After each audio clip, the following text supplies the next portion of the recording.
Hi everyone, welcome to the channel. I hope you're all doing well. Today we're going to spend the next couple of hours going deep into what I think is one of the darkest, most psychologically layered characters ever put on television. We're talking about Dexter Morgan, and I don't mean the surface level stuff you'd find on a fan wiki somewhere. I'm talking about the real lore, the stuff that sits under the show like a body at the bottom of the ocean, the childhood trauma that created him, the father who loved him enough to turn him into a weapon, the so-called dark passenger that gave him permission to never face what he actually was, and the trail of ruined lives he left behind while pretending to be a normal guy who brings donuts to work. Dexter Morgan told us exactly who he was in the very first episode. He said, and I'm paraphrasing here, that he didn't know what made him the way he was, but whatever it was left a hollow place inside him. He said people fake a lot of human interactions, but he felt like he faked them all, and he faked them very well. And he called that his burden. Not the killing, not the dismembering of bodies on his boat, not the blood slides he kept like a stamp collection in his air conditioning unit. His burden was the faking, the performance, the daily act of pretending to be a person when he believed down to his core that he was something else entirely. And the thing that makes Dexter endlessly fascinating is that he was wrong about himself. Not completely wrong, but wrong in ways that matter. He spent 8 seasons and a revival series insisting he couldn't feel real emotions, that he was incapable of genuine love, that the darkness inside him was the only authentic thing he had. And the show kept quietly proving him wrong, over and over again, through his actions rather than his words. He killed his own biological brother to save his sister. He married a woman he started dating as cover, and ended up genuinely caring about her and her children. He sacrificed his freedom to protect the people around him. He wept, he raged, he tried to stop killing and couldn't. None of that is the behaviour of a man who feels nothing. So what was Dexter Morgan really? That's what we're going to spend the next 2 hours unpacking. Not just the plot, although we'll cover plenty of that, but the psychology behind the character, the trauma that created him, the philosophical questions the show raised about justice and morality and identity, and the deeply uncomfortable truth that the reason we rooted for Dexter is the same reason Dexter was able to keep killing for as long as he did. We built a story around him that made the darkness acceptable, just like he did. Before we get into it, I just want to kindly ask you to subscribe if you haven't already. It's completely free, and it really helps us keep making these kinds of deep dives for the community. Alright, that's enough of that. Let's begin. To understand who Dexter Morgan became, you have to understand where he came from. And where he came from is a shipping container on the Miami docks, sitting in 2 inches of his mother's blood for nearly 2 days, watching men with chainsaws turn the woman who gave birth to him into pieces. He was 3 years old. This is the foundational event of the entire Dexter mythology, and the show returns to it again and again across all 8 seasons, and the revival, because everything that Dexter becomes, everything he does, every relationship he destroys, every person he puts on his table, traces back to those 48 hours in that metal box. The shipping container is Dexter's origin story, the same way a radioactive spider bite is Peter Parker's, except instead of superpowers, Dexter got a fractured psyche and an inability to process human emotion without a manual written by his cop father. Here's what actually happened, and we know this from details scattered across the original series, from the revival, and from Original Sin. Dexter's biological mother was a woman named Laura Moser. Laura was involved with drug traffickers in the Miami area, but she was also working as a confidential informant for the Miami Metro Police Department, specifically for a detective named Harry Morgan. Harry and Laura had a relationship that went beyond professional, though the exact nature of it depends on which version of events you follow. What's clear is that Harry cared about Laura and was using the intelligence she provided to build cases against the drug operations she was embedded in. The man running the operation was Hector Estrada. When Estrada discovered that Laura was feeding information to the police, he ordered her killed. The men who carried out the murder were Santos Jimenez and his crew. They didn't just kill Laura, they made an example of her. They took Laura, along with her 2 young sons, Dexter and his older brother Brian, to a shipping container at the docks. There were other people in that container too, other victims of Estrada's operation. And what happened next is the kind of thing that reshapes a human brain at its most fundamental level. Jimenez used a chainsaw. He dismembered Laura Moser and at least one other victim right there in the container, in front of her children. Dexter was 3. Brian was slightly older.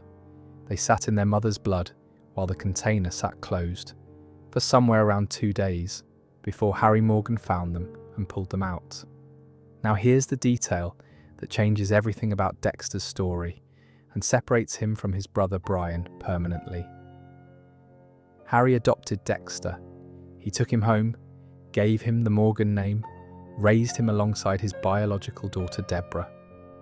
Brian was not adopted by Harry. Brian went into the foster care system, bounced between homes, and eventually grew up to become the Ice Truck Killer, the serial killer who terrorized Miami in the show's first season by draining prostitutes of their blood and leaving their dismembered body parts as artful displays around the city. Same trauma, same shipping container, same dead mother. 2 completely different outcomes determined by one man's choice about which child to save. Harry Morgan took Dexter and left Brian to the system, and from that single decision, 2 serial killers were born. One with a code and a day job in forensics, one without either. The psychological significance of this origin cannot be overstated. Researchers who have studied the show through clinical frameworks have pointed to this event as a textbook example of how severe early childhood trauma can fundamentally alter psychological development. A peer-reviewed paper published in the American Journal of Criminal Justice analysed Dexter through the lens of psychopathy research and focused heavily on this origin event, arguing that the show uses the shipping container as a biological origin point for Dexter's violent tendencies. From a Freudian perspective, the trauma shattered what psychologists call the ego's ability to mediate between violent impulses and reality. The child who witnessed that horror couldn't process it. He couldn't integrate it. So the mind did what traumatized minds do. It fragmented. It created compartments. And into one of those compartments went the violence, the need, the hunger, sealed off from the rest of Dexter's developing personality like something toxic stored in a vault. But that vault has a door, and the door kept opening. There's a competing interpretation that I think is worth sitting with, because it changes how you read the entire series. A clinical psychologist named Lisa Firestone published an argument that the show's characterization of Dexter as a psychopath is actually a misdiagnosis. Her position is that Dexter is not a psychopath in the clinical sense, meaning someone born with a neurological inability to feel empathy. Instead, she argues that Dexter is a victim of severe childhood post-traumatic stress, whose violent impulses are dissociative responses to unprocessed trauma. In other words, the shipping container didn't reveal what Dexter already was. It created what he became. The violence isn't innate. It's a wound that was never treated. This matters because if Firestone is right, then Dexter's entire self-narrative is wrong. He spent his whole life believing he was broken at a molecular level, that the darkness was hardwired into him, that it was just his nature. But if the darkness is actually trauma masquerading as nature, then Dexter was never a monster. He was a damaged child who never received proper treatment, and who was instead given a code for killing by a well-meaning father who reinforced the very identity that was destroying him. That's not a horror story. That's a tragedy. And the distinction between those two things is everything when you're trying to understand what Dexter Morgan actually was. The show itself seems genuinely torn on this question, and I think that ambiguity is intentional. Across 8 seasons, the writers give you evidence for both readings. Sometimes Dexter is portrayed as fundamentally incapable of human connection, a cold machine running software that simulates emotion. Other times he's portrayed as someone with real feelings that he doesn't understand and can't accept because they contradict the story he's built about himself. The truth is probably somewhere in the middle, and we'll get deeper into that as we go. But the starting point, the thing you have to hold in your mind through everything else, is that 3-year-old boy in a pool of blood, staring at something no child should ever see, and being changed by it in ways that would ripple outward for decades and cost dozens of people their lives. Harry Morgan found Dexter in that container, and Harry Morgan decided to save him. But saving Dexter turned out to be a much more complicated project than Harry ever anticipated, because what he pulled out of that shipping container wasn't just a traumatized child. It was something he would spend the rest of his life trying to contain. And the tool he built to contain it, the code, would become the most morally ambiguous parenting decision in television history. Before we move on, make sure to subscribe if you're enjoying this breakdown. Harry Morgan is, in a lot of ways, the most important character in the entire Dexter mythology, even though he dies before the series begins. Everything Dexter does, every kill, every relationship, every moment of restraint or failure of restraint flows from what Harry built. The code of Harry isn't just a set of rules for killing, it's an entire operating system for how to exist in the world as something dangerous. And Harry installed it in his adopted son the way you'd install software in a machine. Deliberately, methodically, over the course of years. Here's how it happened. When Dexter was about 7 years old, Harry noticed something disturbing. The family dog, Buddy, went missing. Harry found the burial site, and inside the grave, it wasn't just Buddy. There were other animals in there too. Dexter had been killing neighborhood pets and burying them in the yard. When Harry confronted him about it, Dexter defended himself by saying the dog's barking was keeping his sick mother Doris awake. But that excuse fell apart quickly, because Buddy wasn't the only animal in that grave. This wasn't a one-time reaction to an annoying dog. This was a pattern. And Harry, who had spent his career in law enforcement studying criminals, recognized exactly what that pattern meant. In the world of criminal psychology, childhood animal cruelty is considered one of the most reliable early indicators of developing antisocial personality traits. It's part of what clinicians sometimes refer to as the MacDonald triad, along with fire setting and bedwetting beyond an appropriate age, which historically has been associated with future violent behaviour. Harry knew this. He was a cop. He'd seen what happened to children with these tendencies when they were left untreated or unguided. They ended up in prison or in the morgue, or worse, they ended up creating morgue-worthy situations for other people. So Harry made a choice. He couldn't cure Dexter. He was convinced of that much, whether rightly or wrongly. The darkness, whatever it was, wasn't going away.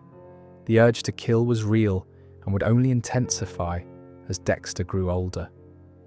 Harry had seen the aftermath of the shipping container. He understood, or thought he understood, what that trauma had planted in his adopted son. And he decided that if he couldn't remove the darkness, he would shape it. He would give it rules.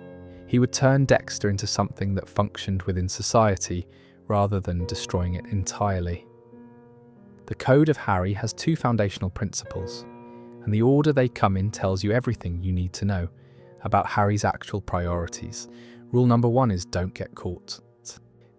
Rule number 2 is only kill people who deserve it, meaning murderers and predators who have escaped justice through the legal system. Notice that the survival rule comes first, not the moral rule. not the rule about only killing the guilty. The very first thing Harry taught Dexter was how to protect himself, how to avoid detection, how to maintain his cover. The justice element was secondary. Important, absolutely, but secondary. Harry taught Dexter to build kill rooms out of plastic sheeting. He taught him to use M99, an animal tranquilizer, to subdue his victims. He taught him to collect a blood sample on a glass slide as a trophy before each kill. He taught him to dismember bodies and dispose of them in the ocean using garbage bags and his boat, the Slice of Life. He taught him to research his targets carefully, to verify that they had actually committed murders that the justice system failed to prosecute. He taught him forensic countermeasures, how to avoid leaving evidence, how to clean a scene, how to maintain an alibi. And alongside all of this, Harry taught Dexter something arguably even more important. He taught him how to fake being human. Harry understood that the kill room and the body disposal were only half the equation. The other half was the performance of normalcy. Dexter needed to pass as a regular person. He needed to hold a job, maintain relationships, blend into the social fabric of Miami well enough that nobody would ever look at him twice. So Harry coached him. He taught Dexter to smile at appropriate moments, to laugh when others laughed, to show concern when concern was expected, to mirror the emotional responses of the people around him, to bring donuts to the office, to date women, to attend barbecues. Dexter's entire social existence was a performance choreographed by his father, and he maintained it flawlessly for decades. There's a flashback in the series where teenage Dexter comes home from a school dance and tells Harry that he pretended to have fun. He asks Harry if he'll ever feel things for real, and Harry says he hopes so. This is a devastating moment because it reveals that Harry, for all his pragmatism, still held on to some hope that Dexter might eventually cross over into genuine human experience, that the performance might somehow, over time, become the reality. But that hope existed alongside the very practical training in how to kill efficiently and avoid prosecution. Harry was simultaneously hoping his son would become normal and preparing for the eventuality that he wouldn't. The code also had quieter rules that shaped Dexter's daily life. Never make a scene, never draw attention to yourself, keep your workspace clean, maintain your cover identity at Miami Metro, where Dexter would eventually work as a blood spatter analyst, a job Harry specifically encouraged because it placed Dexter inside the very institution that would be hunting people like him. Working for the police was the ultimate camouflage. Who would suspect the blood spatter guy at Miami Metro of being a serial killer? He was literally helping solve the murders that other people committed while committing his own on the weekends. But here's where the code gets genuinely dark. And I mean darker than the killing itself. Harry didn't just give Dexter rules, he gave Dexter an identity. He told Dexter what he was. He told a traumatized child that the darkness inside him was permanent and incurable, that his urges would never go away, that he was fundamentally different from other people, and always would be. Harry defined Dexter as a monster, and then gave the monster a leash, and Dexter believed him. He internalized Harry's assessment completely. He accepted that he was broken, unfixable, a predator wearing a human suit, and that acceptance became the lens through which Dexter interpreted every experience for the rest of his life. This is what Firestone and other psychologists have criticized about Harry's approach. By diagnosing Dexter as a psychopath and treating the diagnosis as permanent, Harry may have actually prevented Dexter from developing the emotional capacities he still had. The show provides evidence throughout its run that Dexter can feel empathy, that he forms genuine attachments, that he experiences guilt and love and grief. But because Harry told him these feelings weren't real, that they were just part of the performance, Dexter learned to dismiss his own emotions as simulations rather than authentic experiences. Harry's code didn't just channel Dexter's violence, it may have also suppressed his humanity. The most devastating proof of this comes in the show's second season, when Dexter learns the truth about Harry's death. Throughout the series, Dexter had been told that Harry died of heart disease. It was a natural death, a sad but expected conclusion to a life of service, but that was a lie. The real story, which Dexter pieces together through flashbacks and eventually confirms through Captain Matthews, is far worse. 3 days before his death, Harry walked into the garage and found Dexter dismembering a body. Specifically, it was the body of Juan Rines, a pimp that Harry had been trying to put away through the legal system. Dexter had killed Rines and was in the process of cutting him apart, according to the methods Harry himself had taught him. And Dexter was happy about it. He was pleased. He looked up at Harry with an expression that expected approval, because after all, he had followed the code perfectly. Rines was guilty. Rines had escaped justice. Dexter had done exactly what Harry trained him to do. Harry vomited. He looked at the dismembered body, at the plastic wrap on the walls, at his adopted son standing there covered in blood with a saw in his hand, and he said 2 words, "Stay away." Then he left. 3 days later, Harry overdosed on his heart medication. It was a suicide. Captain Matthews found the real autopsy results and buried them to protect Dexter and Deborah from the truth. Harry Morgan created the code. He spent years shaping Dexter into a meticulous killer who targeted the guilty. And when he finally saw the finished product of his work, actually saw it in person rather than as an abstract concept, it destroyed him. He couldn't live with what he had built.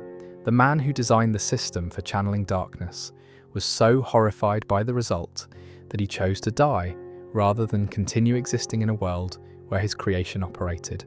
Think about what that means for Dexter, the person who told him he was a monster, who convinced him the darkness was permanent, who gave him the tools and the rules and the entire framework for being a serial killer, killed himself because of what Dexter had become.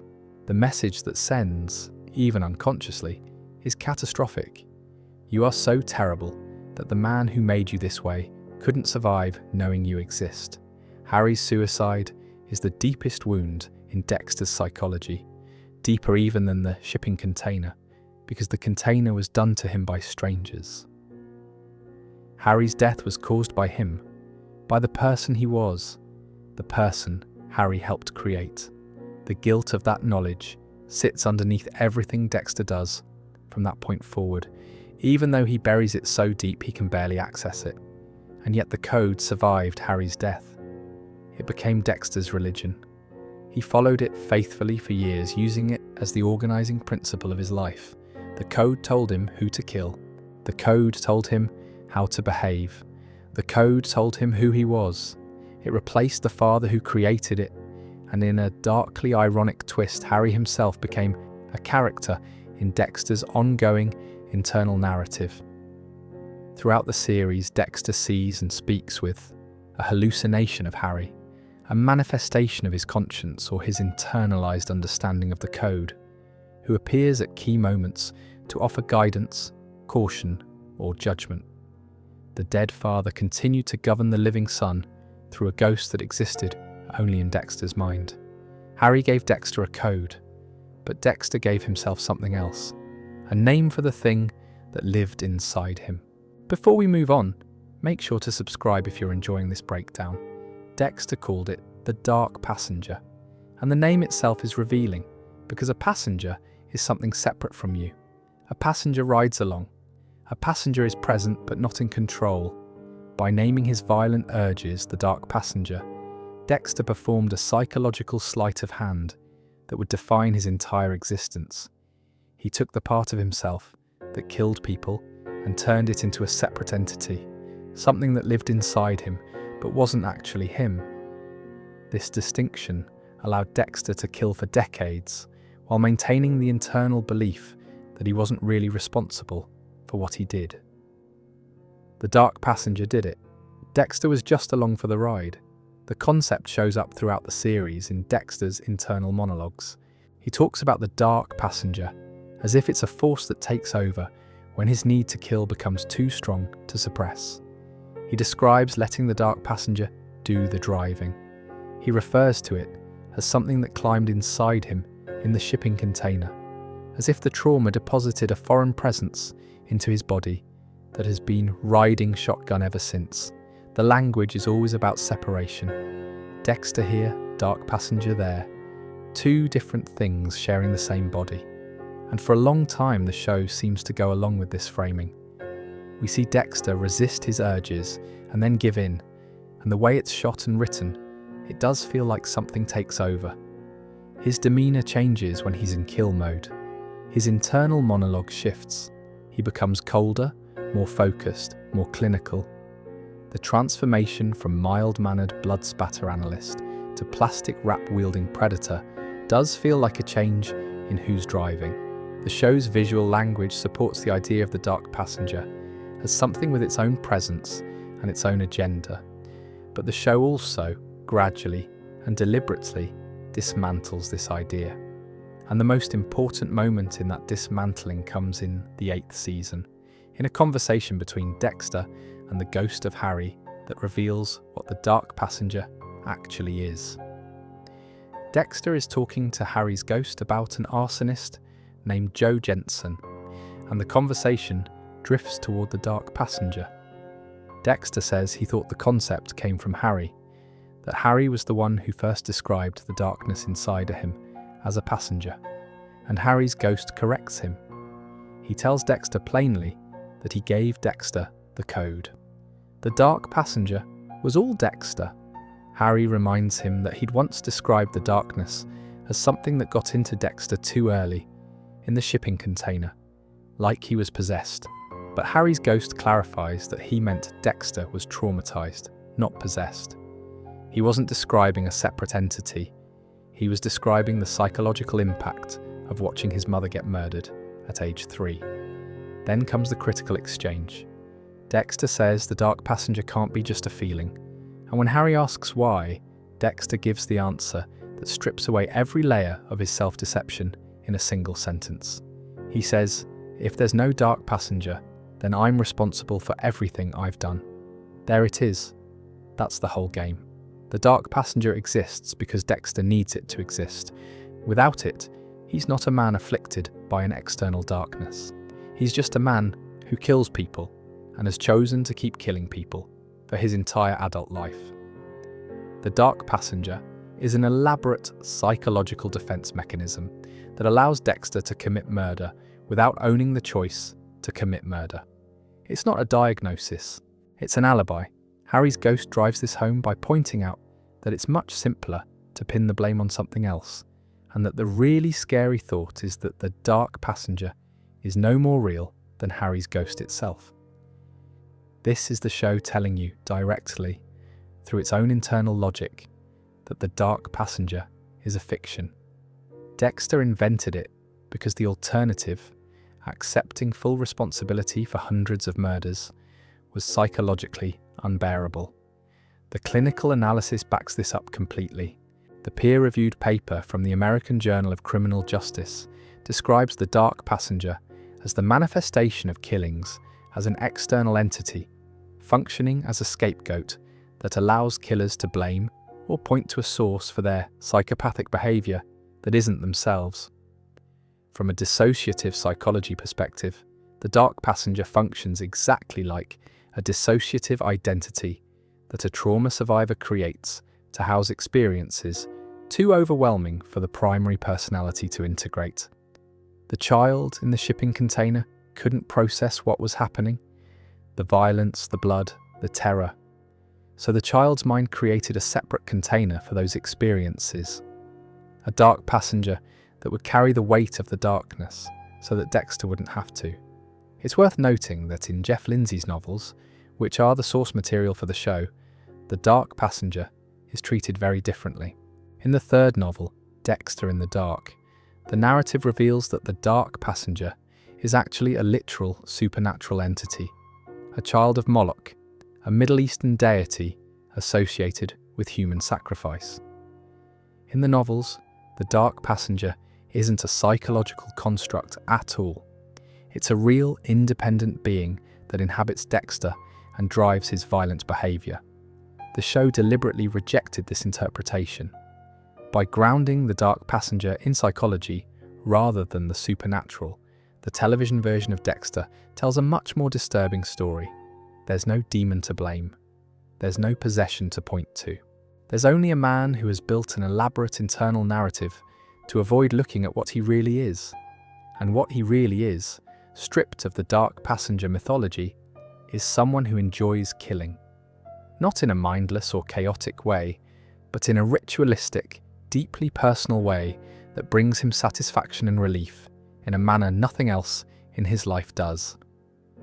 The kill rooms, the plastic wrap, the blood slides, the methodical research into his victims' backgrounds. All of it is performed with a care and attention that borders on devotion. Dexter doesn't kill reluctantly. He kills with focus and something close to joy. And the dark passenger gives him permission to experience that joy without guilt. Because it wasn't really him doing it. It was the passenger. The show's treatment of the dark passenger also connects to a broader theme about self-deception that runs through the entire series. Dexter isn't the only character who tells himself a convenient story to avoid facing uncomfortable truths. Harry told himself that teaching his son to kill was the responsible thing to do. Deborah told herself that Dexter was a good person, despite mounting evidence to the contrary. Rita told herself that the man she married was who he appeared to be. The entire precinct at Miami Metro told themselves that Sergeant Dokes was the Bay Harbor butcher because believing the alternative was too disturbing to contemplate. Everyone in Dexter's world is performing some version of what Dexter does with the dark passenger. They're creating narratives that make the darkness acceptable. Dexter just does it more literally and more extremely than anyone else. The dark passenger is ultimately a story Dexter tells himself about himself. And the tragedy is that the story works. It works so well that Dexter never seeks help, never pursues therapy in any meaningful way, never confronts the possibility that his violent urges might be treatable rather than permanent. The dark passenger tells him that the darkness is a separate thing that can't be removed. So why bother trying? It tells him that he is what he is and can never change. It tells him that the violence is not a choice, but a condition. And by believing this story, Dexter ensures that it remains true. The dark passenger is a self-fulfilling prophecy. It exists because Dexter believes it exists, and its existence prevents him from doing the work that might make it disappear. There's a painful irony in the fact that Dexter, a blood spatter analyst who makes his living by reading evidence and drawing accurate conclusions, is completely incapable of reading the evidence of his own life and drawing accurate conclusions about himself. He can look at a crime scene and reconstruct exactly what happened. He can analyse blood patterns and tell you the angle of impact, the weapon used, the number of blows, but he can't look at his own behaviour and see what it actually tells him about who he is. The greatest forensic mind at Miami Metro is the worst analyst of his own psychology. Dexter spent his life pretending to be human, but the longer he pretended, the more the line between performance and reality started to blur. Before we move on, make sure to subscribe if you're enjoying this breakdown. If the dark passenger was the story Dexter told about his inner life, then the mask was the story he told the outside world. And understanding how Dexter constructed and maintained his false self, the cheerful blood spatter guy who brought donuts and made awkward small talk, is essential to understanding what the show is actually about at its deepest level. Dexter's opening monologue in the pilot wasn't just character introduction, it was a thesis statement for the entire series. He told us that people fake a lot of human interactions, but he felt like he faked them all, and he faked them very well. He also told us about a moment later in the first season at Halloween, where he reflected that people think it's fun to pretend to be a monster, but he spends his life pretending he's not one.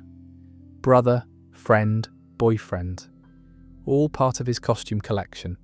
He said some people might call him a fraud, but he preferred to think of himself as a master of disguise. This is Dexter's self-assessment, and like most of his self-assessments, it's partly true and partly a convenient lie, he tells himself. The mask is real. Dexter does perform normalcy every single day. He puts on a smile he doesn't feel. He makes conversation he doesn't care about. He goes through the social motions that Harry drilled into him as a teenager. The performance is constant and exhausting, and it's been running since childhood. But here's what Dexter gets wrong, and it's the most important thing he gets wrong across the entire series. He believes the mask is the only real thing about his social existence. He believes that everything underneath the mask is darkness, and that the pleasant surface is pure fabrication. But the show keeps demonstrating, through Dexter's own actions, that the mask has become something more than a costume. At some point, perhaps without Dexter even noticing, parts of the performance became genuine. The clearest evidence is his relationship with Rita Bennett. Dexter started dating Rita in season 1 for entirely pragmatic reasons. Rita was a recently divorced single mother recovering from an abusive marriage to a man named Paul. She was damaged in ways that made her the perfect cover girlfriend for Dexter. She wouldn't push too hard. She wouldn't be too perceptive. She was dealing with her own trauma and wouldn't have the emotional bandwidth to examine Dexter's oddness too closely. From Dexter's perspective, Rita was a prop in his performance, a human accessory that made him look normal. But something happened that Dexter didn't plan for. He started caring. Not in the way he expected, and not in a way he could explain within his own framework, but genuinely caring. There's a pivotal moment in the second season where Dexter kills a used car dealer named Roger Hicks. Hicks fits the code. He's a murderer who escaped justice, but during the kill ritual, when Dexter has Hicks on his table, Hicks makes a dismissive, vulgar comment about Rita, and Dexter kills him on impulse, not according to the careful, ritualistic process the code demands. On impulse, driven by anger at hearing someone insult a woman he has feelings for. It's the first time in the series that Dexter kills in a way that clearly contradicts his own narrative about being emotionally empty. You don't fly into a rage over an insult to someone you're only pretending to care about. That rage was real, and it kept getting more real. Dexter married Rita. He became a stepfather to her children, Asta and Cody. He had a biological son with her, Harrison. He found himself doing things that made no strategic sense from a self-preservation standpoint, but made perfect sense from the standpoint of someone who actually loves his family. He attended school events, he changed diapers, he sat through uncomfortable dinners and family discussions and all the mundane, exhausting rituals of domestic life, not because any of it advanced his cover, but because he wanted to be there. The mask was becoming the face. Dexter's relationship with his sister Deborah provides even stronger evidence. From the very first episode, Dexter tells us that if there's anyone he could have real feelings for, it would be Deb. He frames this in brotherly terms, but the depth of that attachment goes far beyond what his self-narrative allows for. Deborah is the one person in the world that Dexter consistently prioritizes over his own needs. When his biological brother, Brian Moser, the ice truck killer, kidnapped Deborah in the season 1 finale, Dexter was forced to choose between the brother who shared his blood and his traumatic origin, and the sister who shared his life. He chose Deborah. He killed Brian to save her. A man who feels nothing does not make that choice. A man who feels nothing doesn't have anything to lose by letting someone die.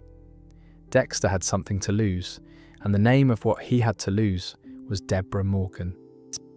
The show tracks this gradual revelation across all 8 seasons, showing Dexter becoming more human, not through some magical transformation, but through the slow, grinding process of living a life that involves other people.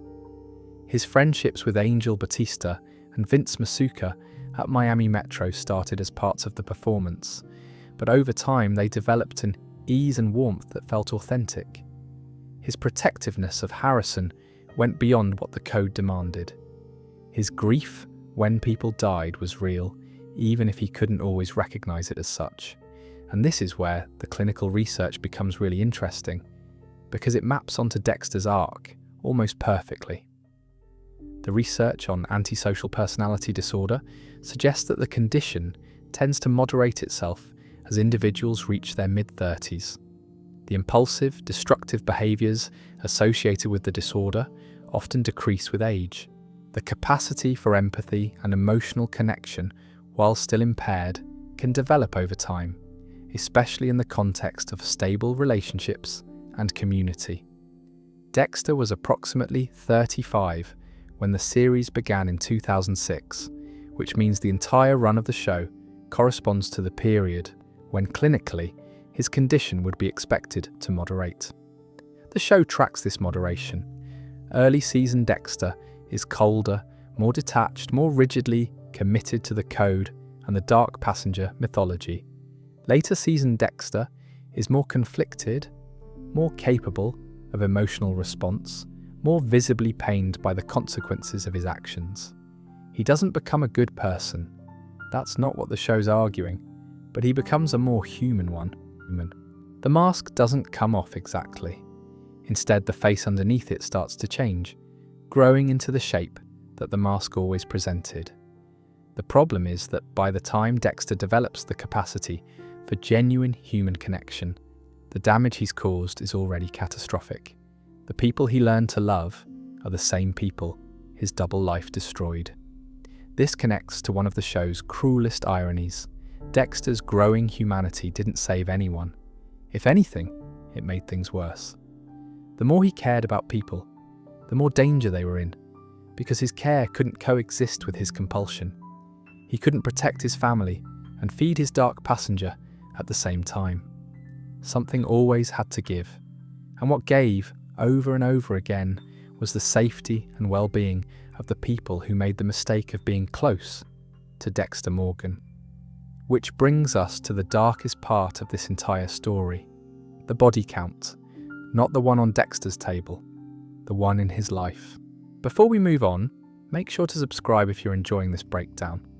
When we talk about Dexter's victims, we usually mean the people he strapped to his table, sliced with a scalpel, and dumped into the ocean in black garbage bags. The killers who killed and got away with it until Dexter found them, the ones who fit the code. And there were a lot of them. Over the course of the series, Dexter killed well over 100 people, the vast majority of whom were, by the show's internal logic, genuinely guilty of terrible crimes. Paedophiles, murderers, rapists, drug traffickers, people who had caused immense suffering and escaped the justice system through money or connections or simple luck. In a narrow, purely utilitarian sense, you could argue that Dexter made the world safer, even as he made it more disturbing. But that's not the body count I want to talk about. The body count that reveals the true cost of Dexter's existence isn't the criminals on his table. It's the innocent people, the people who loved him, who trusted him, who made the fatal error of being part of his life. Because Dexter Morgan didn't just kill the guilty, he destroyed the innocent too. Not always with his own hands, but always because of who he was and what he chose to keep doing. The first name on this list, and in many ways the most devastating, is Rita Bennett. Rita was a survivor. She had escaped an abusive marriage to Paul Bennett, who beat her, terrorized her children, and left her so damaged that intimacy and trust were almost impossible for her. When she met Dexter, she was fragile but rebuilding. She was cautious. She was trying to make a safe life for herself and her kids, Asta and Cody. And into this careful, fragile reconstruction walked Dexter Morgan, a man who seemed gentle and kind and patient and good with children and utterly, completely safe. He wasn't safe. He was the most dangerous person Rita could possibly have invited into her life, and she never had a chance of knowing that because Dexter was too good at the performance. He played the role of the reliable, slightly awkward boyfriend, and then husband with such skill that Rita never saw through it. Not once. Even when evidence piled up around her, when Dexter disappeared at odd hours, when his behaviour was inconsistent, when other people in his life raised red flags, Rita chose to trust him because the alternative was too painful for a woman who had already been destroyed by one man to contemplate being destroyed by another. Rita's death in the season 4 finale is, for my money, the single darkest moment in the entire series. Arthur Mitchell, the Trinity killer, had been operating in Miami as a seemingly benevolent community leader who built houses for the poor through his Four Walls One Heart charity, while simultaneously conducting a cycle of ritualistic murders that he'd been repeating for decades. Dexter identified Trinity and instead of killing him immediately, chose to study him. He wanted to understand how Trinity had maintained a family and a normal life for so long while killing. He wanted to learn from him. He wanted to know the secret of balancing the darkness with domesticity, because that was the challenge Dexter himself was facing. This decision, to study rather than kill, had consequences that Dexter never anticipated. Arthur Mitchell figured out who Dexter really was, and Arthur Mitchell went to Dexter's home while Dexter was elsewhere, drew a bath and murdered Rita. He killed her in the bathtub, recreating one of the stages of his ritualistic murder cycle. When Dexter arrived home, he found Rita lying in the tub in a pool of blood, and sitting on the floor beside the tub, in the blood that had overflowed onto the tile, was Harrison, Dexter's infant son, sitting in his mother's blood. The symmetry of this image is almost too cruel to be accidental, because of course it's not accidental. Harrison sitting in Rita's blood mirrors, Dexter sitting in Laura Moser's blood in the shipping container. The cycle of trauma repeating itself almost exactly 1 generation later. Dexter created this, not by killing Rita himself, but by choosing to keep Trinity alive long enough for Trinity to figure out who he was and where he lived. If Dexter had killed Arthur Mitchell at the first opportunity, which the code would have allowed and even demanded, Rita would have lived. She died because Dexter prioritized his own curiosity about his condition over the safety of his family. The dark passenger, the one he claimed drove his behavior, wasn't driving that night. Dexter's own vanity was. The second name on this list is James Dokes. Sergeant Dokes was Dexter's colleague at Miami Metro, and from the very first episode, he was the only person in the building who sensed something fundamentally wrong with Dexter Morgan. Dokes had good instincts and combat experience, and something about Dexter triggered his alarm bells in a way that nothing else did. He called Dexter a creep. He followed him. He watched him. He was suspicious in a way that nobody else at the precinct was, because everyone else had accepted Dexter's mask at face value, and Dokes hadn't. Dokes was right about everything. He was right that Dexter was hiding something. He was right that something was deeply wrong.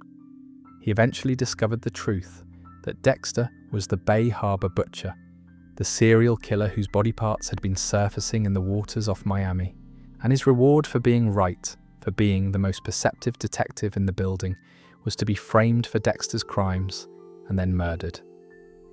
Dexter imprisoned Dokes in a cage in a cabin in the Everglades. He kept him alive while he figured out what to do, debating whether to kill him or frame him.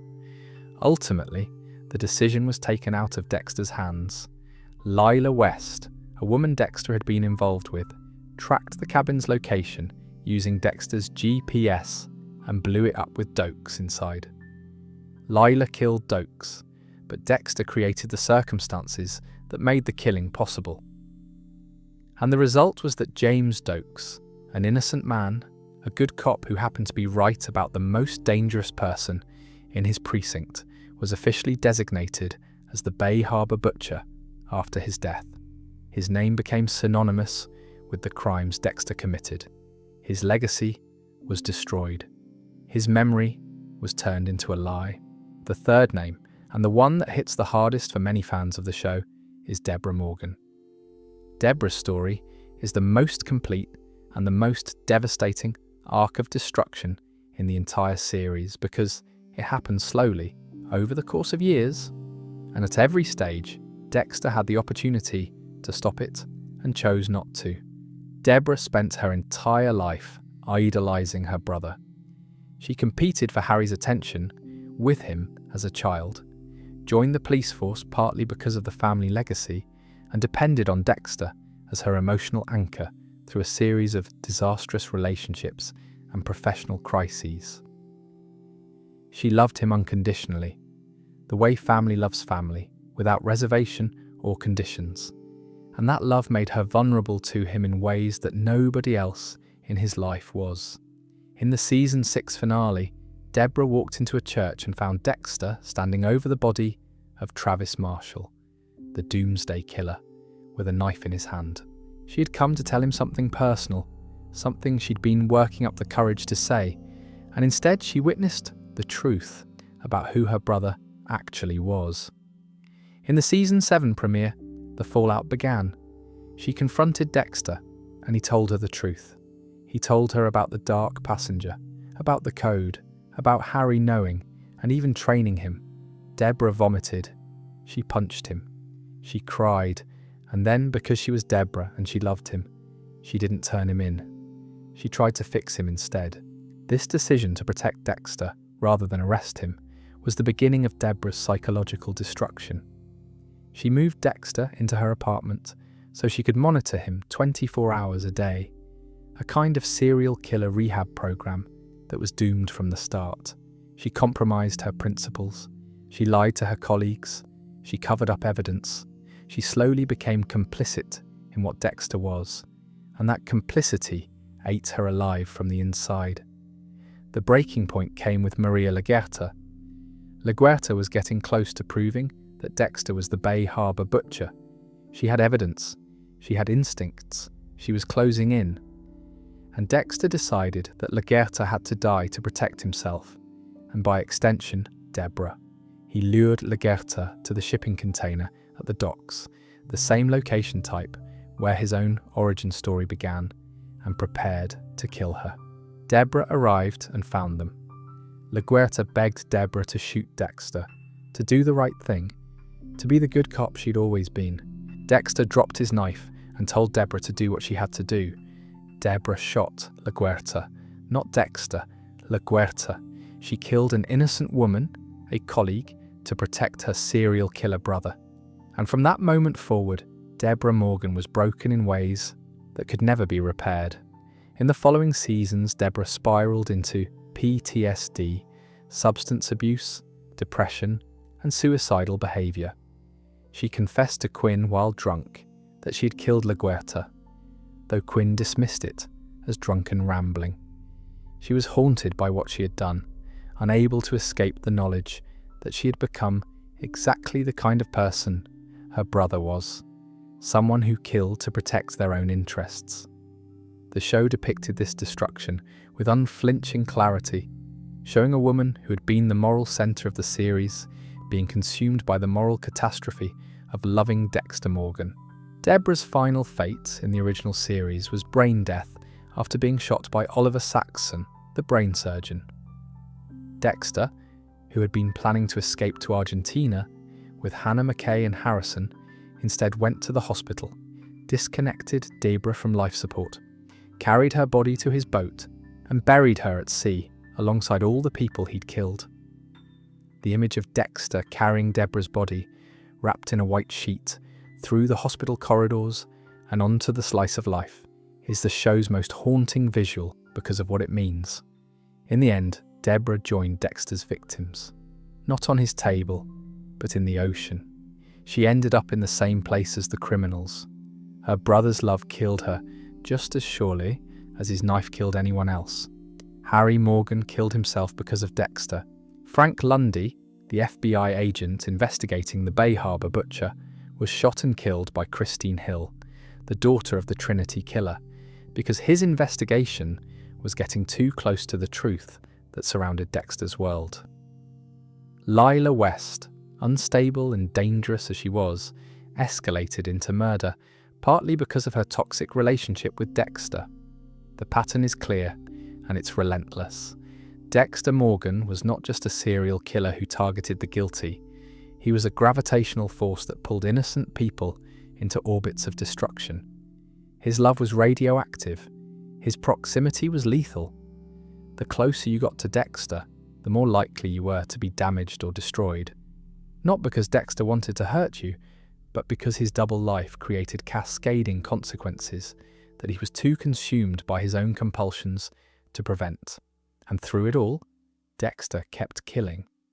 The question is, could he have stopped? And the answer the show gives is more disturbing than any kill room. Before we move on, make sure to subscribe if you're enjoying this breakdown.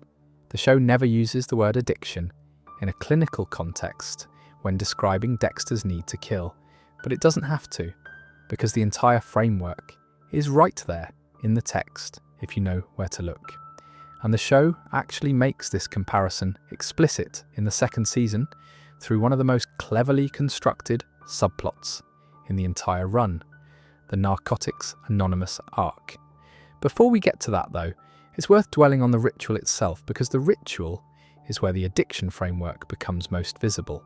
Dexter doesn't just kill people, he performs killing. There is an entire liturgy to his process that goes far beyond what would be necessary if the goal was simply to end a life and avoid detection.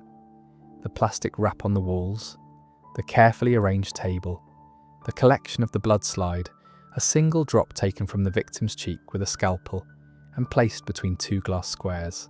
The confrontation, where Dexter presents the victim with photographs of their own crimes, forces them to look at what they've done, and then passes judgment. The kill itself, typically a knife or blade to the chest, the dismemberment, the bagging, the boat, the ocean. Every element of this ritual serves a psychological function beyond its practical utility. The plastic wrap creates a controlled environment, a space that belongs entirely to Dexter and exists outside the normal world. The blood slide is a trophy, a tangible memento of the experience that Dexter keeps in a wooden box hidden inside his air conditioning unit, each slide representing a specific kill that he can revisit by looking at it. The confrontation is a trial, with Dexter functioning as judge, jury and executioner in a courtroom of his own design. And the ocean disposal is purification, a cleansing that returns the world to its pre-kill state, as if the victim never existed. This level of ritualization is one of the hallmarks of addictive behavior. Addicts don't just use their substance, they ritualize the use. The alcoholic who always drinks from the same glass, at the same bar, at the same time of night. The heroin user who lays out their works in a specific order and goes through the preparation process with reverent care. The gambler who has lucky seats and lucky machines and lucky rituals they perform before placing a bet. The ritual creates a container for the experience. It elevates it from mere consumption to ceremony. It transforms a destructive act into something that feels meaningful and even sacred. Dexter's kill ritual functions in exactly this way. It takes the act of murder and wraps it in enough structure and significance that the experience transcends the violence and becomes something closer to worship. The kill room is Dexter's church. The blood slide box is his reliquary. The code is his scripture. And the dark passenger is his deity, the higher power that he serves and from which he derives purpose. Every addict has a higher power, even if that power is the substance itself. Dexter's higher power is the killing. It gives his life meaning in a way that nothing else does. Without it, he's just a man in a flannel shirt marking days on a calendar in a town where nobody knows his name. With it, he's Dexter Morgan, the Bay Harbor Butcher, the Dark Defender, something.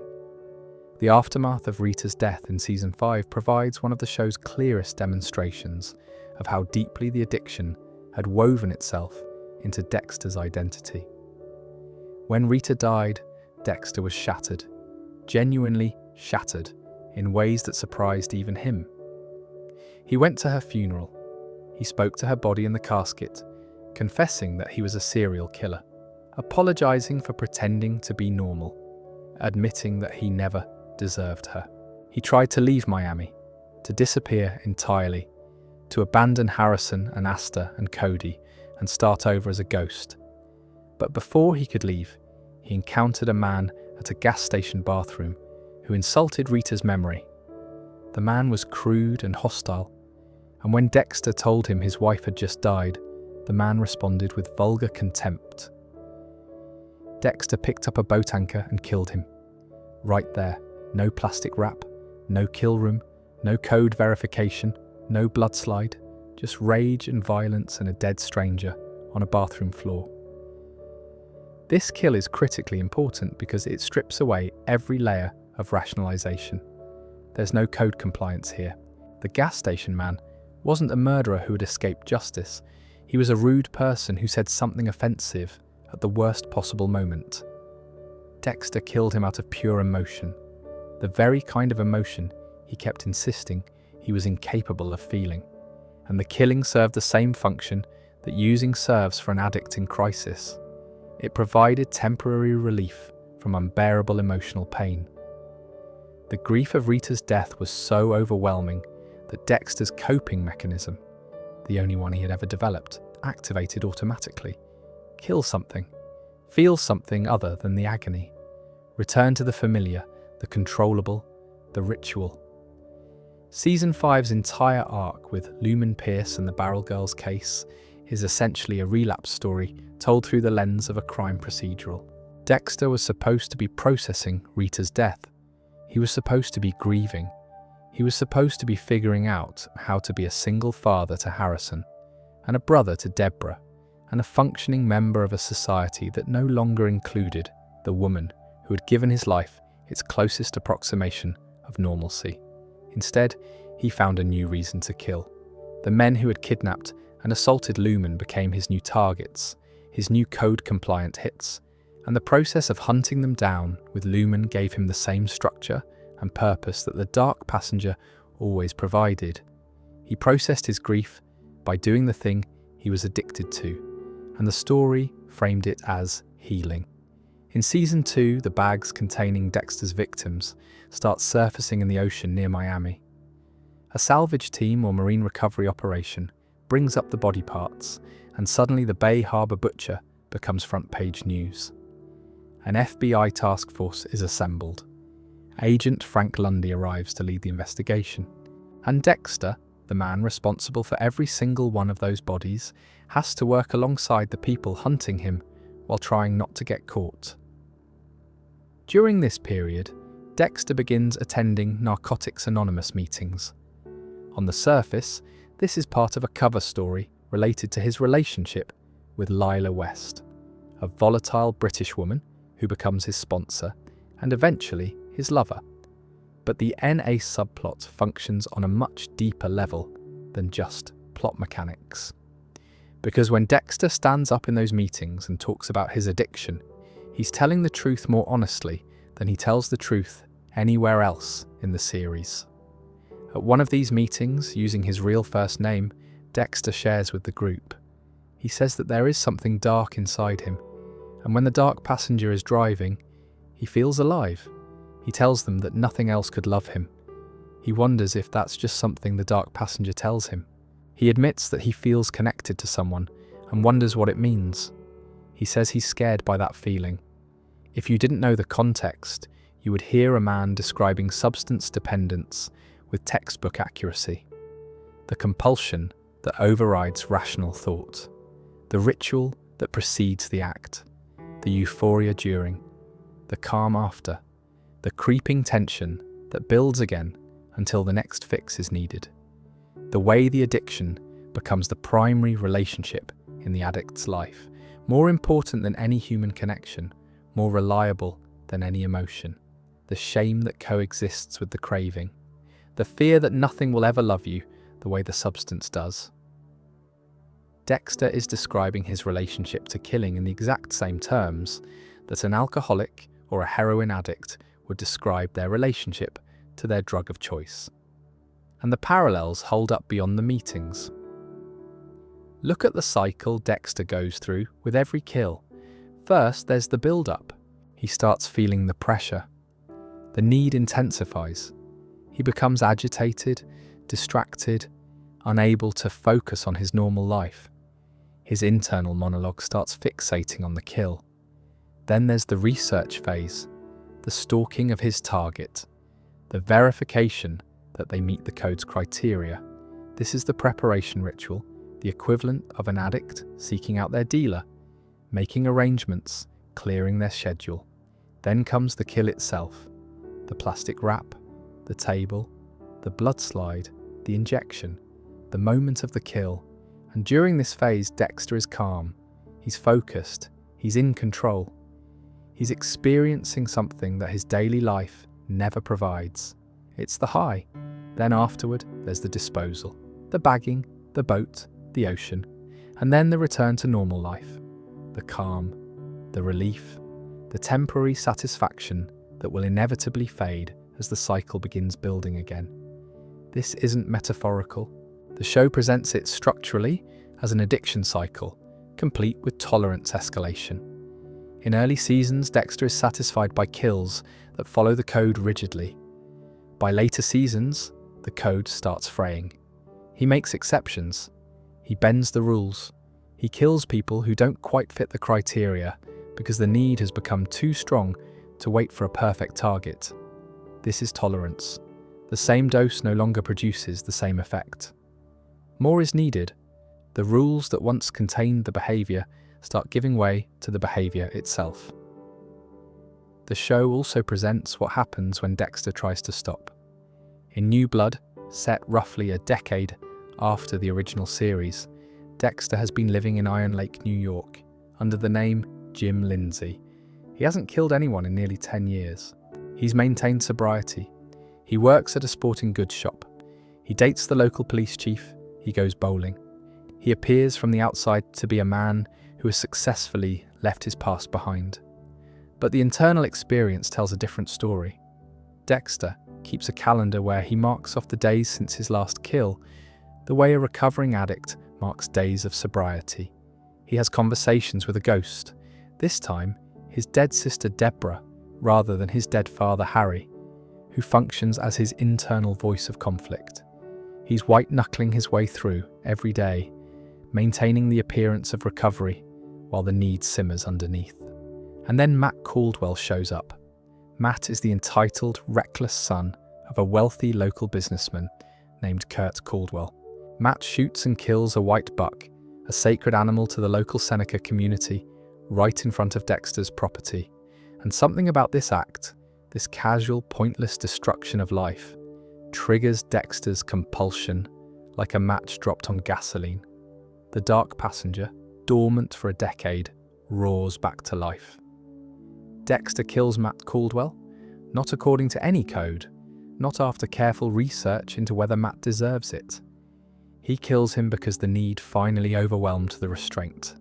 10 years of sobriety, gone in one moment of triggered compulsion. If that's not the behavior profile of addiction, nothing is. And what follows is classic relapse patterning. Dexter doesn't kill Matt and then stop. He kills Matt and the floodgates open.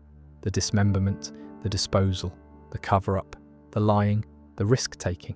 Within weeks, he's fully operational again, running a parallel life of violence beneath his small-town cover identity, exactly the way he did in Miami for decades.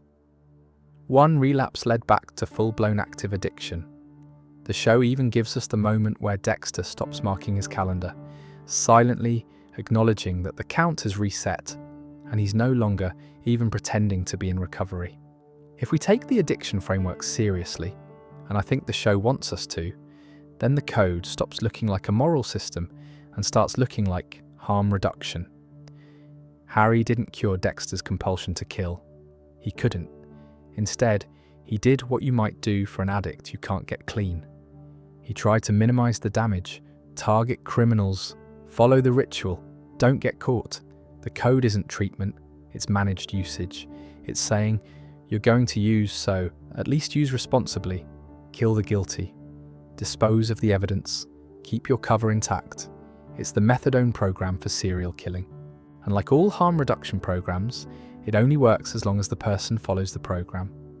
The moment Dexter starts making exceptions, the moment the need outpaces the rules, the harm reduction framework collapses and the damage becomes catastrophic. Which is exactly what happens, repeatedly, across the series. The code works until it doesn't, and when it doesn't work, people die. Innocent people, people who never signed up for the risk, people whose only crime was being near Dexter Morgan when the system failed.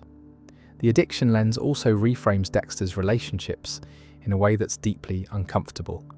In addiction psychology, there's a concept called the primary relationship, which refers to the way an addict's substance of choice becomes more important than any human connection. The drug takes priority over spouse, children, friends, career. Everything else becomes secondary to maintaining access to the substance and continuing the cycle. For Dexter, killing occupies exactly this position. No matter how much he loves Rita or Deb or Harrison, the kill always comes first when the need is strong enough. He will leave family dinners to stalk targets. He will lie to his wife to maintain his cover. He will put his children in danger rather than give up his compulsion. The killing is the primary relationship. Everything else is something he fits around it. This is why Dexter could never stop. Not because of some supernatural dark passenger, not because of permanent neurological damage from childhood trauma, but because he was addicted to the act of killing in a way that was physiological and psychological and identity-defining all at once.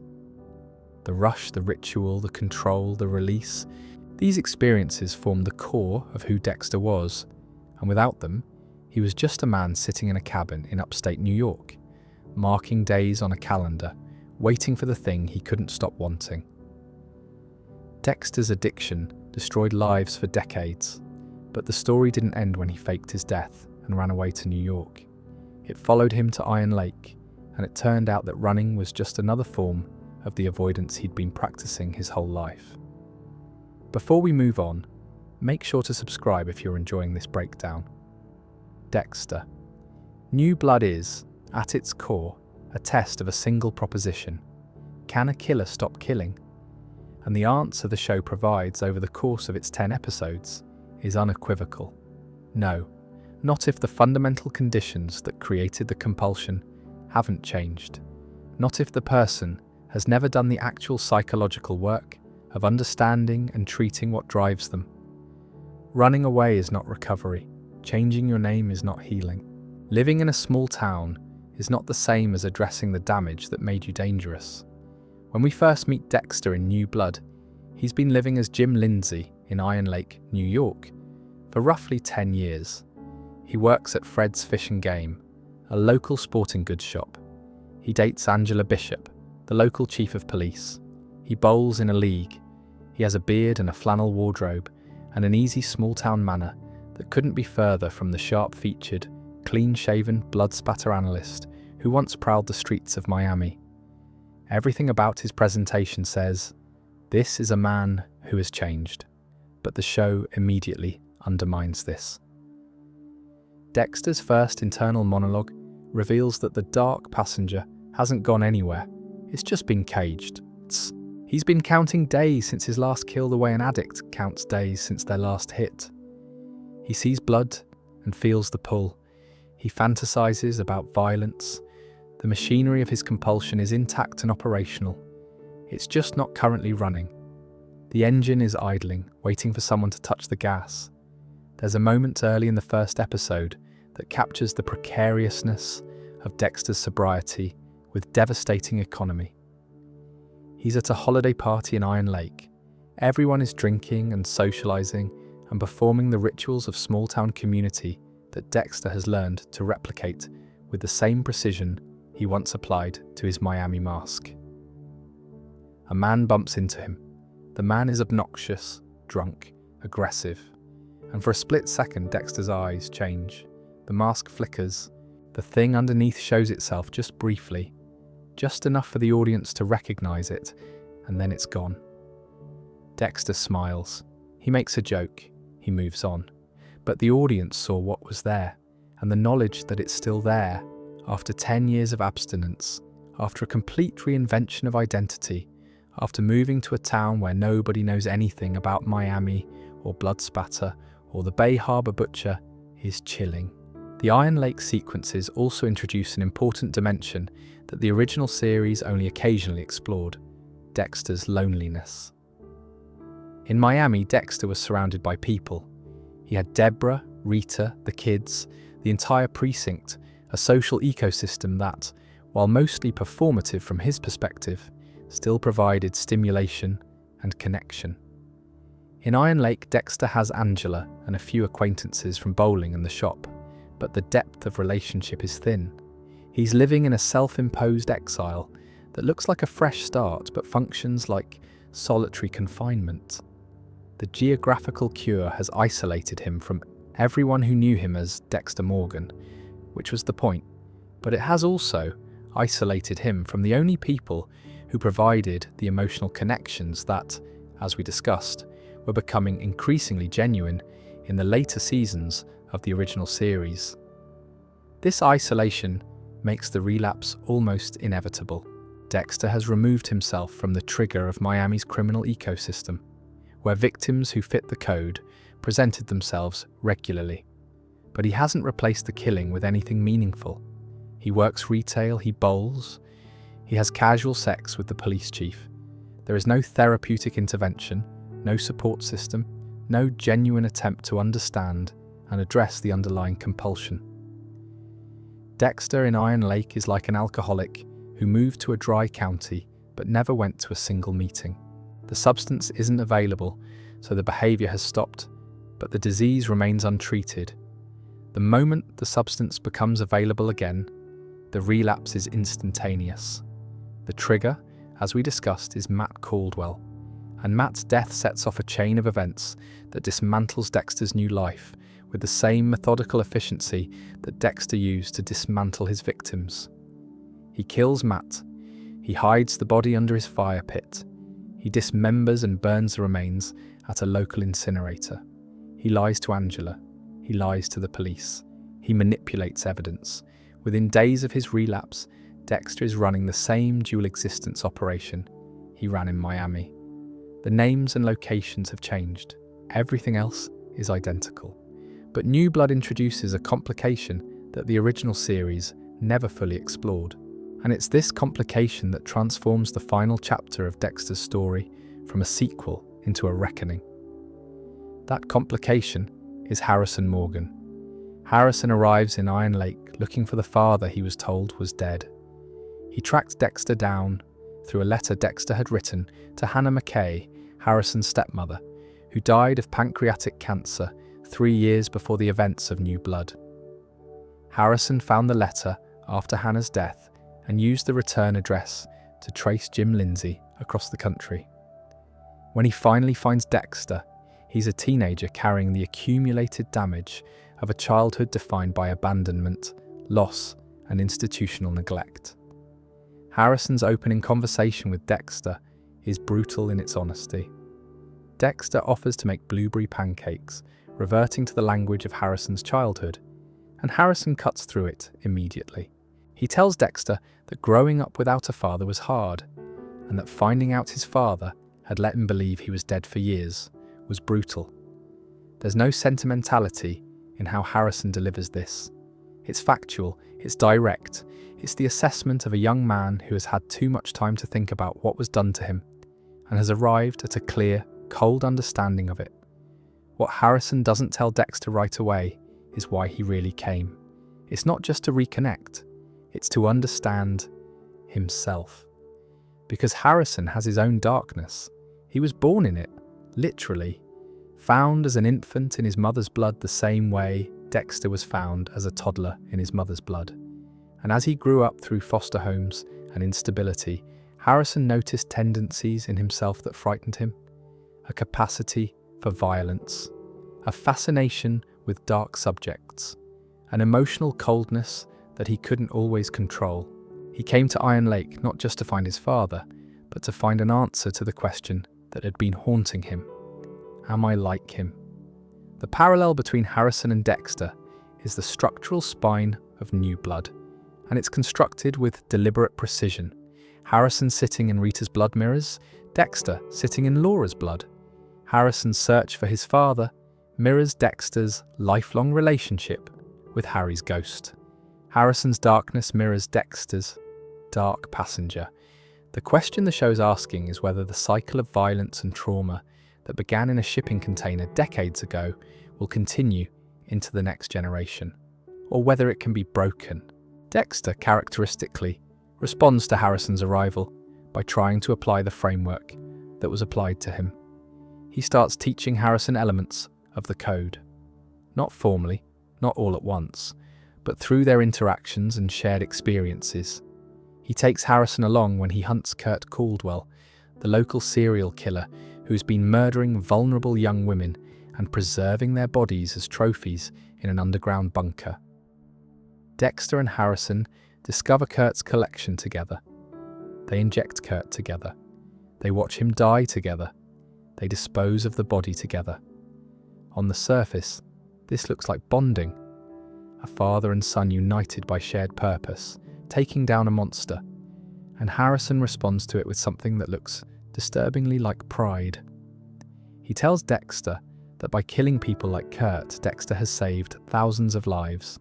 He seems to be accepting the narrative that Dexter has always used to justify his behaviour, that the killing serves a purpose, that it's a form of justice, that the code makes it acceptable. But Harrison is not Dexter, and the difference between them, the difference that ultimately saves Harrison and destroys Dexter, comes down to a single quality that Dexter either never had or never developed. Harrison has a conscience that he can't override. Not the trained, externally imposed conscience of the code, not the ghost of a dead parent telling him what to do, but an internal moral sense that recoils from wrong, even when the wrong is dressed up as right. This distinction between Harrison and Dexter is the beating heart of New Blood's argument about whether the cycle of violence is inevitable or chosen. The show takes great care to establish that Harrison has every predisposing factor for becoming another Dexter. The blood origin, the absent parent, the institutional neglect, the exposure to violence, the emerging dark tendencies. Harrison even tells Dexter about incidents in foster care that suggest a capacity for cruelty, a fight where he went too far, a pattern of aggression that disturbed his caretakers, a fascination with violence that he couldn't fully explain or control. By every metric that Harry Morgan used to diagnose young Dexter, Harrison qualifies. And yet Harrison is different, and the show locates that difference not in biology or neurology or any of the clinical frameworks that Vogel and Harry employed, but in something much simpler and more profound: choice. Harrison doesn't have a code. Nobody trained him. Nobody gave him a framework for channeling darkness into socially useful murder. Nobody told him he was a permanent psychopath whose condition was untreatable. Harrison arrived at his father's doorstep with the darkness and nothing else. No instructions, no manual, no ghost-whispering guidance, just the raw material of trauma and whatever he chose to build from it. This absence of a framework is, paradoxically, what saves him. Dexter was given the code, and the code became a cage that looked like freedom. It told him what to do with his darkness, and by telling him what to do, it eliminated the possibility that he might choose to do something else. The code foreclosed alternatives. It said, "You are a killer. Here is how to kill properly. Now go." It never said, "You might not have to kill at all." It never said, "This darkness might be treatable." It never said, "You have more options than the one I'm giving you." Harry's love, genuine as it was, expressed itself as limitation rather than liberation. He gave Dexter tools for managing darkness and, in doing so, ensured that Dexter would never develop tools for overcoming it. Harrison, having no such tools, is forced to improvise. He has to decide for himself, in real time, without guidance, what his darkness means and what to do with it. And when the moment of decision arrives, when he's standing in the snow with a rifle and his father is telling him to pull the trigger, Harrison makes a choice that Dexter never could have made at his age, because Dexter never had to make it. Harry made it for him. Harrison decides on his own that the killing stops. Not with a new code, not with a better framework, not with a different set of rules for choosing who deserves to die. It stops entirely. The darkness is acknowledged, confronted, and refused. Not suppressed, not channeled, refused. This becomes clear in the finale, when everything unravels. Dexter is arrested for the murder of Matt Caldwell after Angela Bishop pieces together the evidence. Angela also connects Dexter to the Bay Harbor Butcher case and contacts Angel Batista in Miami, who is ready to fly up with enough evidence to extradite Dexter to Florida, where the death penalty awaits. Trapped in a jail cell, Dexter makes a choice that shatters the code permanently. He needs to escape. Logan, the local sergeant and Harrison's wrestling coach, brings him water. Dexter grabs him through the bars, bashes his face against the metal, and puts him in a chokehold. Dexter tells Logan he doesn't want to hurt him. He says all he wants are the keys, but Logan reaches for his gun instead of the keys and fires a shot backward through the bars. He misses, and Dexter snaps his neck. Logan is dead, and Logan was innocent. He was a good man, a decent person, someone who had been kind to Harrison and fair in his duties. He didn't fit the code. He didn't deserve to die. Dexter killed him for the same reason any cornered animal kills: survival. The code, the framework that was supposed to separate Dexter from ordinary murderers, is now meaningless. He's just a man who kills people when they are in his way. Harrison sees the blood on Dexter when they meet in the woods. He asks whose blood it is. Dexter tries to delay the explanation, but Harrison puts it together.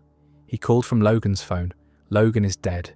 His father killed an innocent man, and everything Harrison believed about his father, the story about only killing the guilty, about the code making it justified, about the darkness being controlled and directed toward good ends, collapses in a single moment. This is the point where Harrison diverges from Dexter's path. A younger Dexter, faced with the same revelation about Harry, internalized it and kept going. He learned that Harry killed himself after seeing the code in action, and Dexter's response was to keep following the code anyway, because the code was all he had. Harrison makes a different choice. He tells Dexter to turn himself in. He says there's no other way.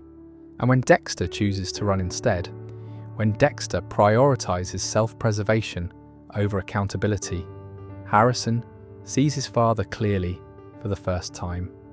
Not as a dark hero, not as a vigilante with a noble code, as a man who kills people and has built an elaborate story to justify it, a story that just collapsed because the story was never the truth. The cycle of trauma that began in the shipping container was supposed to repeat through Harrison. Everything in his backstory pointed toward it. The blood, the darkness, the fascination with violence, the absent father. But Harrison broke the cycle, not by embracing the code or learning to channel his darkness the way Dexter did, but by rejecting the entire framework. He refused to accept that the darkness was permanent or that the code made killing acceptable. He looked at his father and saw not a misunderstood anti-hero, but a man who had caused enormous suffering and refused to take responsibility for it. And that refusal to participate in the mythology his father had built is what led to the final moment of the series and the end of Dexter Morgan. Before we move on, make sure to subscribe if you're enjoying this breakdown. The way Dexter Morgan dies is the most important thing about the entire series, not because it's shocking, although it is, not because it's sad, although it's that too, but because it represents the code completing its final logical function. The system Harry built to govern Dexter's killing was always premised on one principle above all others: that the guilty deserve to die.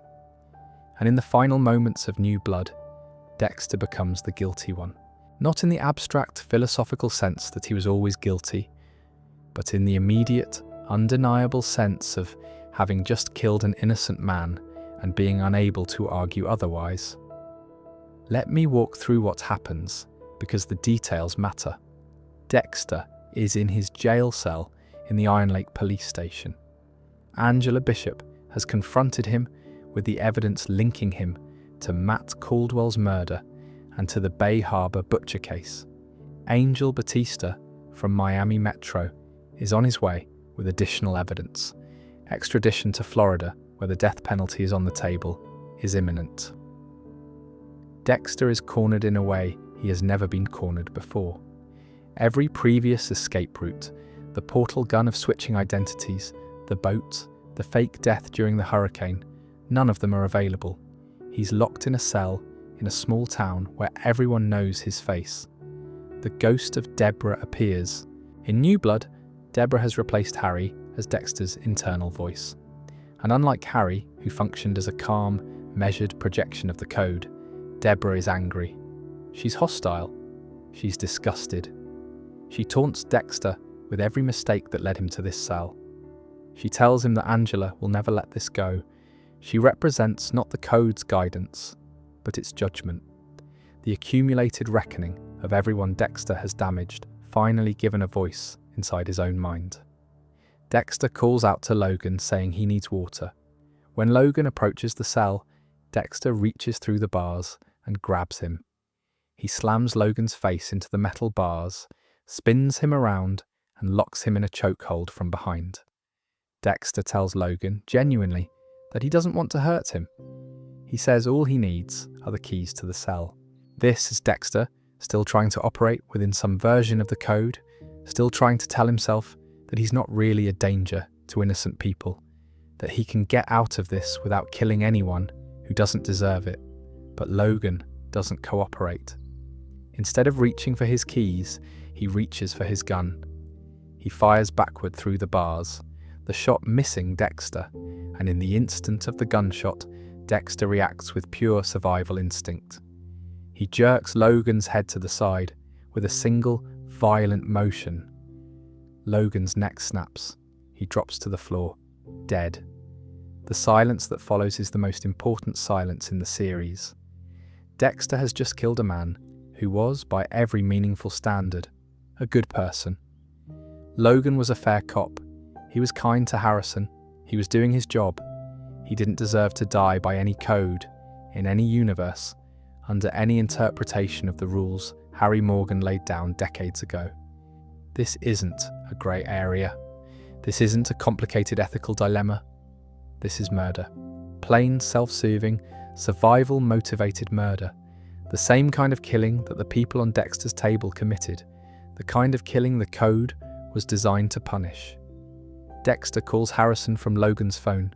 He tells him to grab his stuff and meet him at the spot where the white deer was killed. He leaves the phone on the desk and takes off in a police car. He's running. That's his plan. The same plan he's always had when things get too hard. Run. Escape. Start over somewhere else, with a new name and a new story.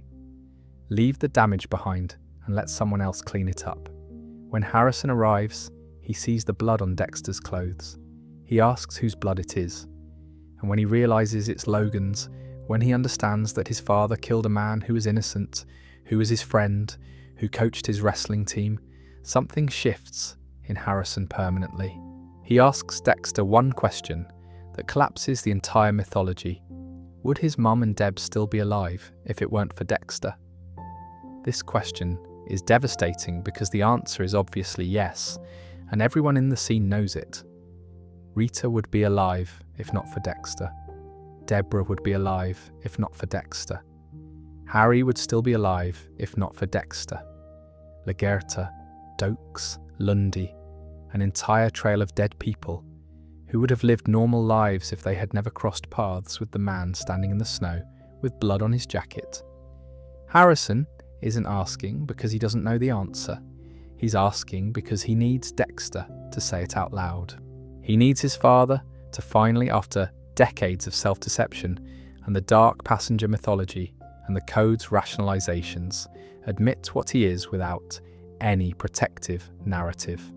And Dexter does. He apologizes. He tells Harrison that he deserves a better life and a better father. He tells Harrison to take the safety off the rifle. He positions himself. He says it's the only way out. And he tells his son to shoot him in the heart. Harrison pulls the trigger. Dexter collapses into the snow. His final words are, "You did good." The ghost of Deborah appears, holds his hand for a moment, and then pulls her hand away as he dies. Even his own internal projection of his dead sister abandons him at the end. Now, there are many ways to read this ending, and fans have debated it extensively since the finale aired. But I think the most coherent reading is that this is the code's final act. Not the code as Harry intended it, but the code as it logically must conclude. If the guilty deserve to die, and if Dexter is guilty, then the code demands Dexter's death. He can't exempt himself from his own framework. And the person who executes that final judgment is the one person who learned the code from Dexter himself, his son. Harrison doesn't murder his father. He fulfills the code's ultimate requirement. The student surpassed the teacher by doing what Dexter never could, applying the code to Dexter himself. It's not patricide. It's the logical endpoint of a moral system that says killers must be killed. Dexter is a killer. Harrison kills him. The code is satisfied. The cycle, in a terrible and poetic way, is complete. But the show doesn't end with the gunshot. It ends with the aftermath. Angela Bishop arrives and finds Harrison standing over his father's body. She tells him to drop the rifle. He falls to his knees. He confesses that he killed Dexter because Dexter murdered Logan. Angela considers the circumstances. She looks at the dead man on the ground, the man she loved as Jim Lindsay, the man who was actually a serial killer from Miami, responsible for God knows how many deaths. She looks at the boy, barely 18, who just shot his father, and she makes a choice. She doesn't arrest Harrison. She wipes down the rifle. She tells Harrison to leave Iron Lake and never come back. She hands him cash. She calls in an officer-related shooting, attributing Dexter's death to herself. She covers for Harrison the way Harry covered for Dexter, the way Deborah covered for Dexter, the way everyone in Dexter's world eventually found themselves covering for a Morgan. The pattern of complicity continues, even as the man who created the pattern lies dead in the snow. Harrison drives away in Dexter's truck. He passes through town and sees Logan's body being carried out of the police station. He drives past Audrey's house and sees her in the window, but doesn't stop. Police cars pass him going the other direction, heading toward Iron Lake. He has his father's letter to Hannah, Kurt Caldwell's bag of money, and a future that is entirely uncertain. The cycle of trauma began with a boy sitting in blood in a shipping container.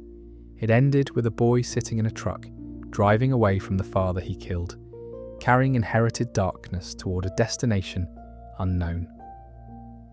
Is Harrison free? The show doesn't say. It suggests that freedom is possible, but it doesn't promise it.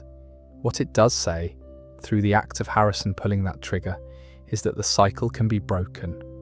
Not through avoidance, not through relocation, not through a new name, or a new code, or a new dark passenger to blame. It can be broken through the one thing Dexter never did: accountability. Harrison held his father accountable. He refused to participate in the mythologies that allowed the killing to continue. He looked at the truth and acted on it, even though the truth was his own father and the action was unspeakable. That's not the behavior of a boy consumed by darkness. That's the behavior of someone who has chosen, at enormous personal cost, to stop the darkness here. Dexter Morgan is dead, but the questions his life raised didn't die with him. And some of those questions were most directly addressed by a character who appeared late in the original series and tried with limited success to answer the most fundamental one. What was Dexter Morgan scientifically? Before we move on, make sure to subscribe if you're enjoying this breakdown. Season 8 of the original series introduced Dr. Evelyn Vogel, a neuropsychiatrist who specialized in the study of psychopaths. And her arrival in Dexter's life was significant for reasons that went far beyond the plot, because Vogel revealed something that reframed the entire series. She was the one who helped Harry develop the code, not just the killing methodology, the whole thing. The code wasn't just Harry's creation, it was a collaborative project between a desperate cop father and an academic researcher who saw Dexter as both a patient and a subject. Vogel had been studying psychopathy for decades. She had published papers, she had treated patients, she had built a clinical framework for understanding the disorder that emphasized its biological roots, specifically the role of the amygdala, the part of the brain responsible for processing emotions like fear and empathy. Her research suggested that psychopathy wasn't a choice or a moral failure. It was a neurological condition. The amygdala in psychopathic individuals functioned differently, processing emotional information with less intensity than in neurotypical brains. This meant that the psychopath wasn't refusing to feel empathy. They were neurologically incapable of feeling it at the same level. Vogel applied this framework to Dexter when Harry came to her for help. Harry was terrified of what his adopted son was becoming. He had seen the animal killings. He had recognized the escalating pattern. He needed someone with expertise to help him understand what he was dealing with and what, if anything, could be done about it. Vogel assessed Dexter and confirmed what Harry feared. The boy showed clear markers of psychopathic personality. The trauma of the shipping container had interacted with whatever genetic predispositions Dexter carried to produce someone whose capacity for empathy was severely impaired and whose drive toward violence was pathological. But Vogel didn't recommend conventional treatment. She didn't suggest therapy or medication or any of the interventions that might, at least theoretically, help a child with emerging antisocial traits. Instead, she helped Harry design the code. She brought her clinical understanding of psychopathy to the project and helped create a behavioral framework that would allow Dexter to function in society while satisfying his compulsions through targeted killing.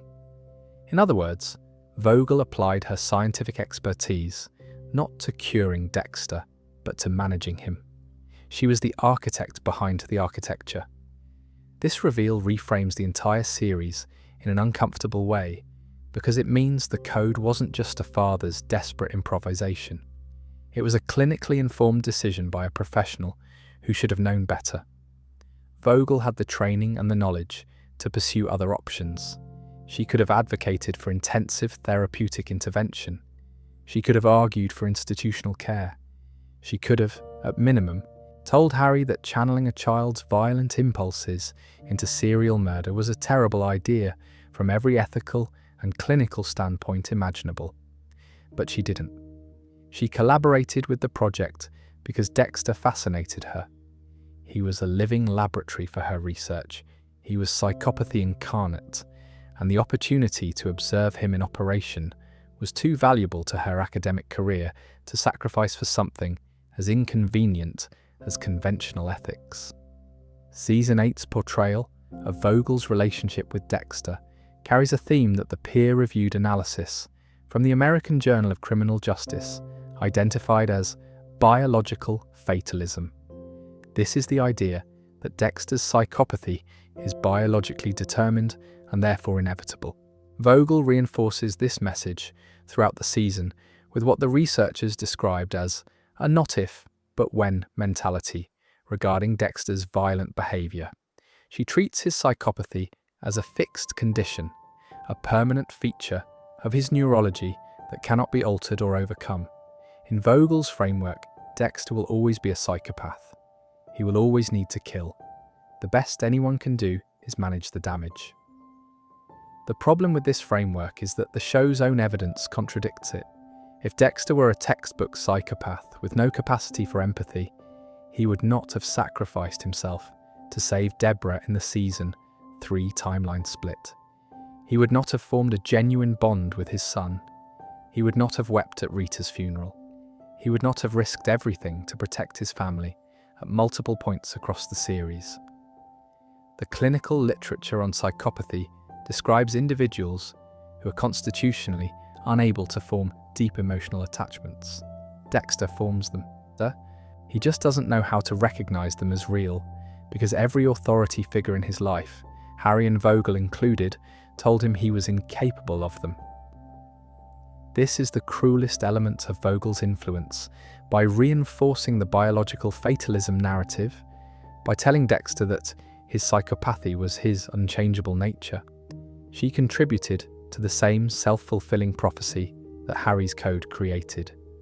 Dexter believes he can't change because the people with expertise told him he can't change. And because he believes he can't change, he doesn't try. He doesn't pursue therapy. He doesn't seek pharmaceutical intervention. He doesn't do the hard, uncertain work of challenging his own self-narrative. He just keeps killing, because killing is what psychopaths do, and everyone he trusts has told him that's what he is. The reality, as the clinical literature suggests, is more nuanced than either Vogel's biological fatalism or Firestone's pure trauma interpretation allows. Modern research on antisocial personality disorder indicates that the condition exists on a spectrum and that its expression can be modified by environmental factors, therapeutic intervention, and the natural aging process. The DSM-5 doesn't even recognize psychopathy as a distinct diagnosis anymore, folding it into the broader category of antisocial personality disorder. And research has shown that ASPD traits tend to moderate as individuals age, particularly after age 35. Dexter's character arc actually tracks this moderation, with his capacity for empathy and emotional connection growing visibly across the series. Vogel's analysis of Dexter through the lens of the amygdala and empathy deficits is clinically plausible, but incomplete. She focused on the biological substrate and largely ignored the psychological overlay, the trauma, the conditioning, the reinforcement of a killer identity by his father and by Vogel herself. By doing so, she produced a diagnosis that was partially accurate, but functionally devastating, because it told Dexter something was permanently wrong with his brain, when the reality was more likely that something was permanently wrong with how his brain had been shaped by experience, and that shaping, unlike neurology, can potentially be reshaped. Vogel's own fate in the series is grimly appropriate. She's killed by Oliver Saxon, a serial killer she had once treated and who turned out to be her own biological son. The architect of the code, the scientist who helped turn Dexter into a managed killer, was ultimately destroyed by another product of her work. Saxon killed her by slashing her throat, while Dexter watched helplessly through a window. The woman who believed she could manage psychopaths, who trusted her clinical framework to predict and control violent behavior, died because that framework was never as reliable as she believed. This thematic thread, the failure of expertise to contain what it studies, runs throughout the season. Vogel thought she understood Dexter. She thought the code would hold. She thought biological fatalism meant predictability. But Dexter was never as predictable as she assumed, because he was never fully the psychopath she diagnosed. He was something more complicated, more human, and ultimately more dangerous, because his capacity for emotion, the capacity Vogel's framework denied, meant he was capable of being hurt and desperate in ways a true psychopath wouldn't be. A true psychopath wouldn't kill Logan out of panic. A true psychopath wouldn't need to kill Logan, because a true psychopath wouldn't have built the life in Iron Lake that made getting caught unbearable. Dexter's humanity, the very thing his diagnosis said he lacked, is what ultimately made him deadly in ways the code couldn't contain. The science couldn't fully explain Dexter. But there's another lens through which his story makes perfect sense, and it's the lens that connects Dexter's personal tragedy to the universal human questions that made the show resonate with millions of viewers. Before we move on, Make sure to subscribe if you're enjoying this breakdown. The Code of Harry presents itself as a moral system. It has rules, it has criteria, it has a hierarchy of priorities, and a methodology for application. If you squint hard enough, and the show invites you to squint, the code looks almost like a system of justice, an alternative legal system operated by a single man who identifies, convicts, and executes murderers that the official system failed to catch. There's something deeply appealing about this idea, especially in a world where stories of guilty people walking free are distressingly common. The code scratches an itch that most people have felt at some point. The wish that someone, somewhere, would punish the people who deserve punishment and got away with it. And that appeal is exactly why the code is so dangerous. Not to the fictional people in Dexter's world, but to us, the audience. Because the code is designed to make us complicit. It's designed to make us root for a serial killer. And it works.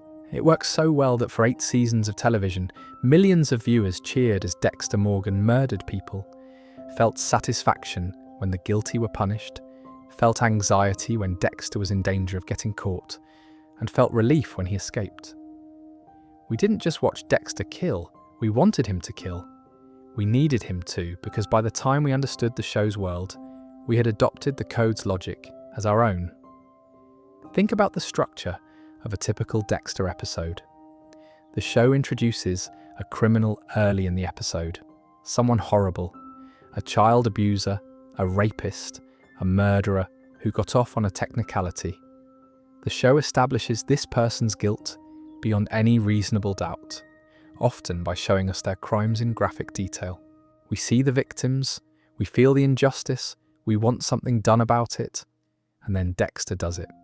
He stalks, he plans, he wraps the room in plastic, he confronts the killer with evidence of their crimes, and he drives a knife through their chest. The audience exhales. Justice has been served. The bad person is gone. The world is slightly better. But here's the trick. The show has just made us celebrate a murder. It has walked us through the emotional process of identifying a target, wanting them dead, watching them die, and feeling satisfied by the outcome. This is the same emotional process Dexter goes through. The show hasn't just told us a story about a serial killer. It has replicated Dexter's psychological experience inside our own heads. We feel the tension he feels. We feel the release he feels. We feel the righteousness he feels. The code doesn't just justify Dexter's killing, it justifies our enjoyment of it. It gives us the same permission slip it gives him. This killing is acceptable because the target deserved it. And once you see this, you start to see how deliberately the show undermines its own premise. Because the code doesn't actually work. Not as a moral system, not as a practical framework, not as anything other than a sophisticated rationalization for behavior that the person engaged in it wants to engage in, regardless of the rules. The first problem with the code is the one we've already discussed. Rule 1 comes before Rule 2. Don't get caught comes before only kill the guilty. This means that when self-preservation conflicts with moral purpose, self-preservation wins. And it does win, repeatedly, throughout the series. Dexter kills people who don't fit the code whenever those people threaten his cover.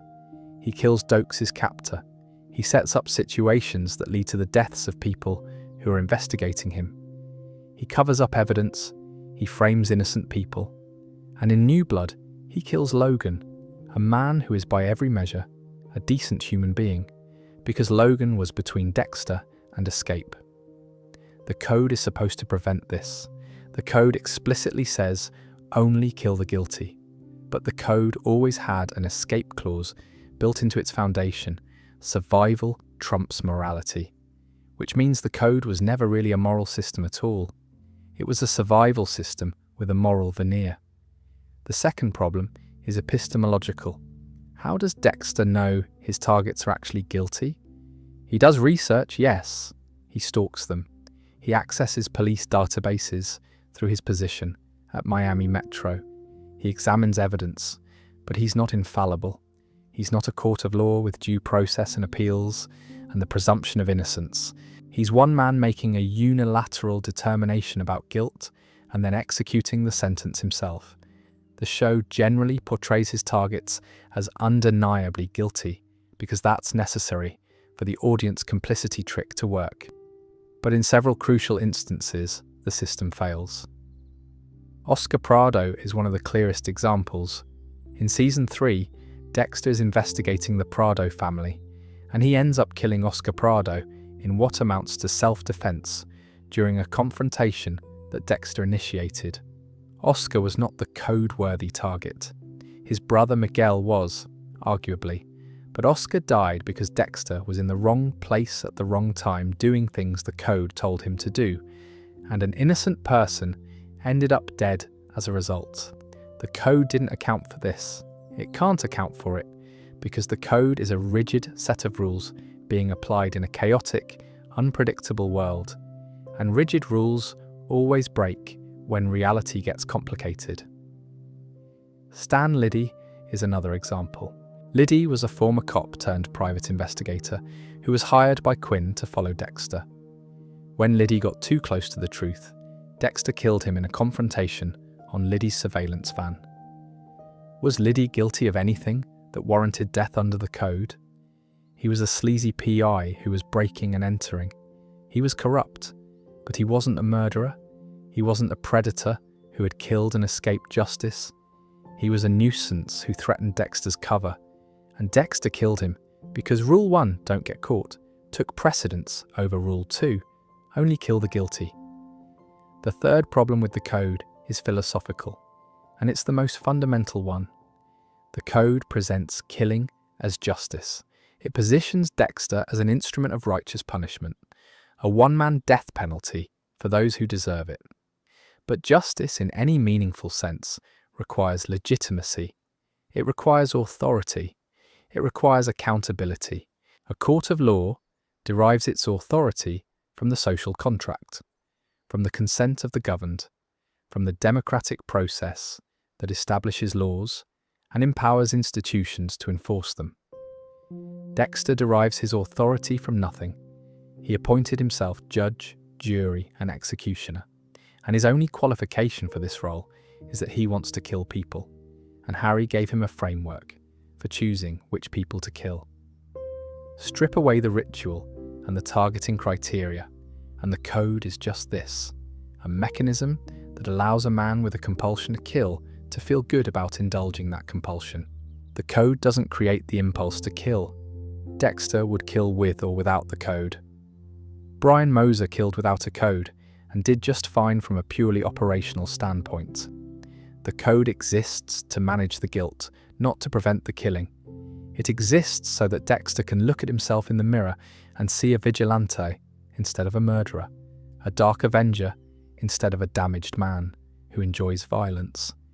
And by extension, the code exists so that we can look at Dexter and see the same thing. The code is the audience's dark passenger.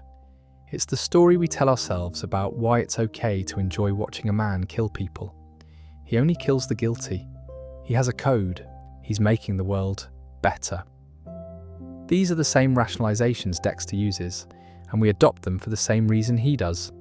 Because the alternative, admitting that we enjoy the spectacle of violence for its own sake, is too uncomfortable to sit with.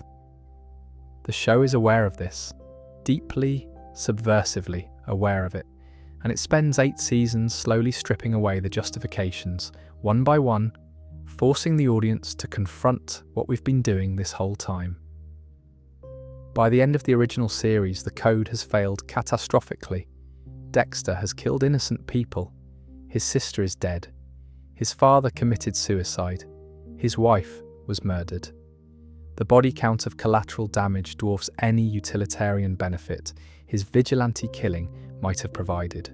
And yet many viewers continued to root for him. They watched Rita die and blamed Trinity, not Dexter.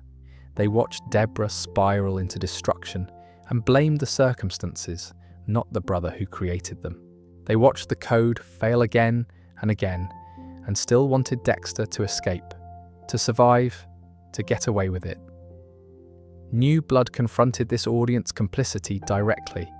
When Dexter killed Logan, there was no possible justification, no code-compatible rationalization, no way to frame it as anything other than what it was: a murder committed by a man who valued his own survival over an innocent person's life. And Harrison's decision to shoot Dexter was, in a metatextual sense, the show telling its audience that the game is over. The code was always a lie. The dark passenger was always a fiction. And the story we built as viewers to make the darkness acceptable was the same kind of self-deception that Dexter practiced every day of his life. The philosophical weight of this realization extends beyond the show itself and into how we consume stories about violence generally. We live in a culture that loves vigilante narratives. We love the idea of the righteous killer, the person who steps outside the law to punish the wicked. From Batman to the Punisher to John Wick, our entertainment is saturated with characters who kill and are celebrated for it because the people they kill are framed as deserving. Dexter took this impulse and examined it honestly, and what it found underneath the appeal was something uncomfortable. We don't actually care about justice. We care about the permission to enjoy violence. The code, the cape, the skull logo, these are all just different versions of the same story. The story that makes the darkness acceptable. What's remarkable about Dexter's cultural footprint is how the audience's relationship with the character evolved over time, and how that evolution tracked the show's own thematic argument about complicity. When Dexter premiered in 2006, the initial response was shock mixed with guilty pleasure. A show about a serial killer protagonist. A show that asked you to root for a man who killed people. The novelty of the premise was part of the appeal. Viewers felt transgressive watching it, like they were getting away with something, and that feeling of transgression was itself pleasurable. It was entertainment that felt dangerous, which made it more exciting than entertainment that felt safe. But as the show progressed, something shifted. The shock wore off. The killing became routine. By the third or fourth season, viewers weren't shocked by Dexter's kills anymore. They expected them. They looked forward to them. The transgression had been normalized, and the normalization happened so gradually that most viewers didn't even notice it. This is exactly how the code works on Dexter himself. The first kill is charged with anxiety and significance. By the 100th, it's just Tuesday night. The ritual persists, but the emotional weight diminishes. The audience's tolerance increased in lockstep with Dexter's, and neither the character nor the viewer noticed the change because it happened incrementally, one episode at a time, one kill at a time, over the course of years. The fan community's response to Rita's death in the season 4 finale is a fascinating case study in how completely the code's logic had colonized the audience's moral framework. When Rita died, the dominant fan response was not horror at the loss of an innocent woman who had been murdered because of her husband's secret life. The dominant response was excitement. The death was widely praised as a bold, dramatic storytelling choice. Fans celebrated it as the best episode of the series. Some fans expressed relief that Rita was gone because her domestic storylines were seen as obstacles to the real show, which was Dexter killing people. An innocent woman's murder was received by the audience the same way the code's followers would receive it, as a narrative event to be evaluated on dramatic merit rather than moral weight. This is the trap the show laid, and it's the trap that New Blood was designed to spring.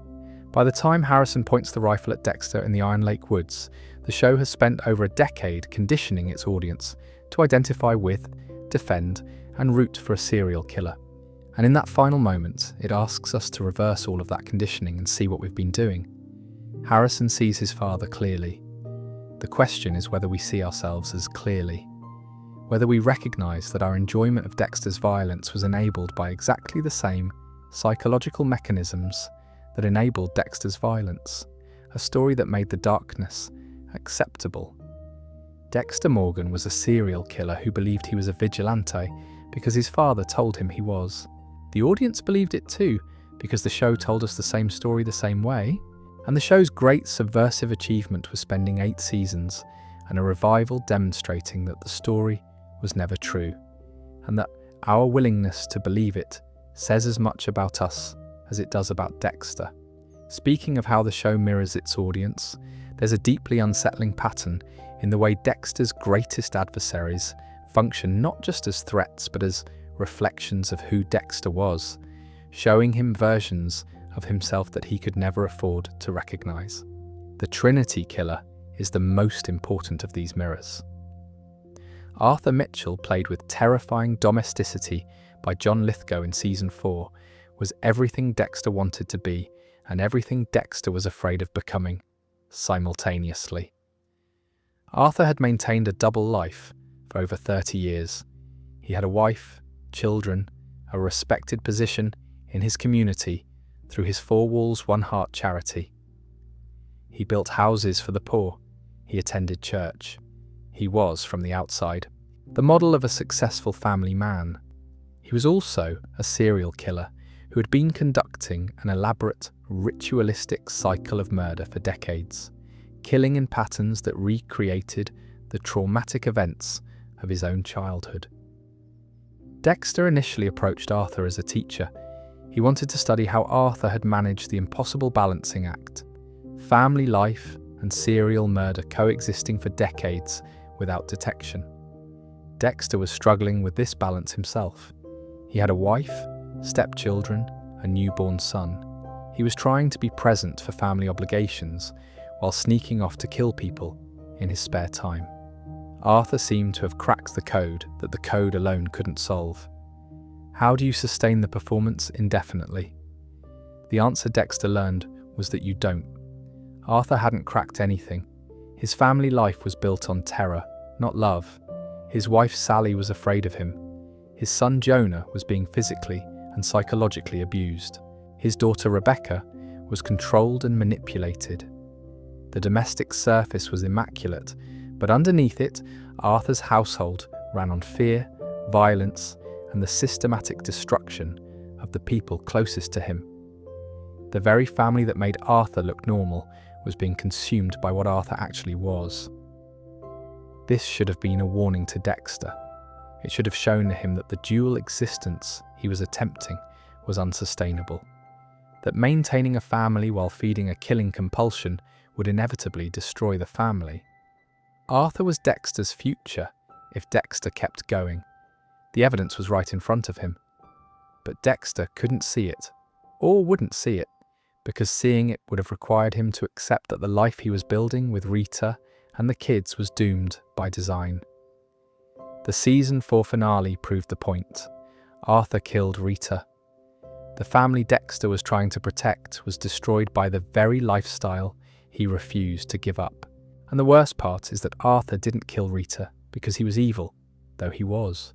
He killed her because Dexter tried to play the game of having it all, maintaining a family while maintaining a kill schedule, and the two worlds collided in the worst way possible.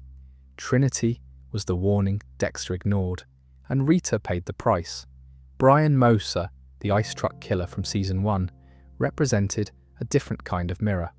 Brian was what Dexter would have been without Harry's intervention. Same shipping container, same dead mother, same childhood trauma, no code.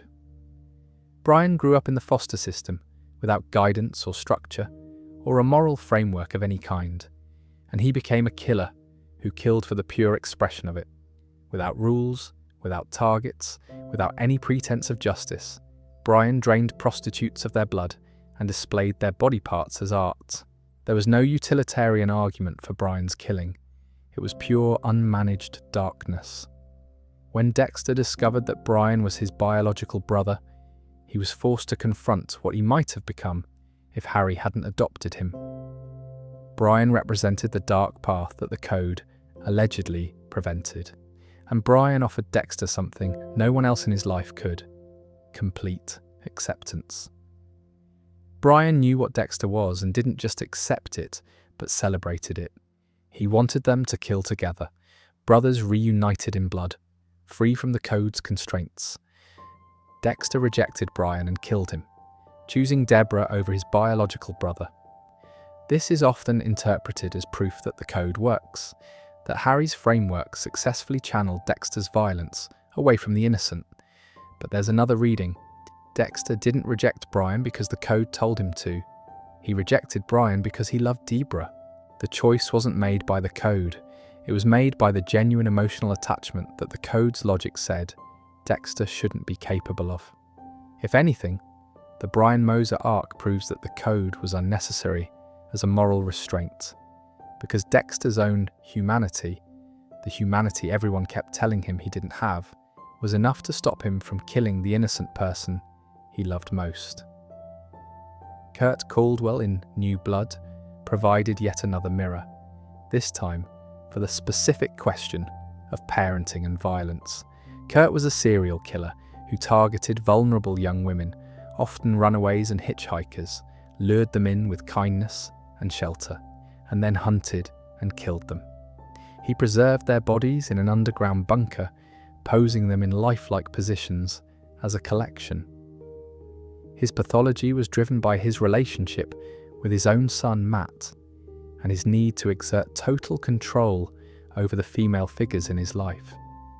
When Dexter killed Matt Caldwell, Kurt became aware of it and began a campaign of revenge and investigation that paralleled Dexter's own behaviour.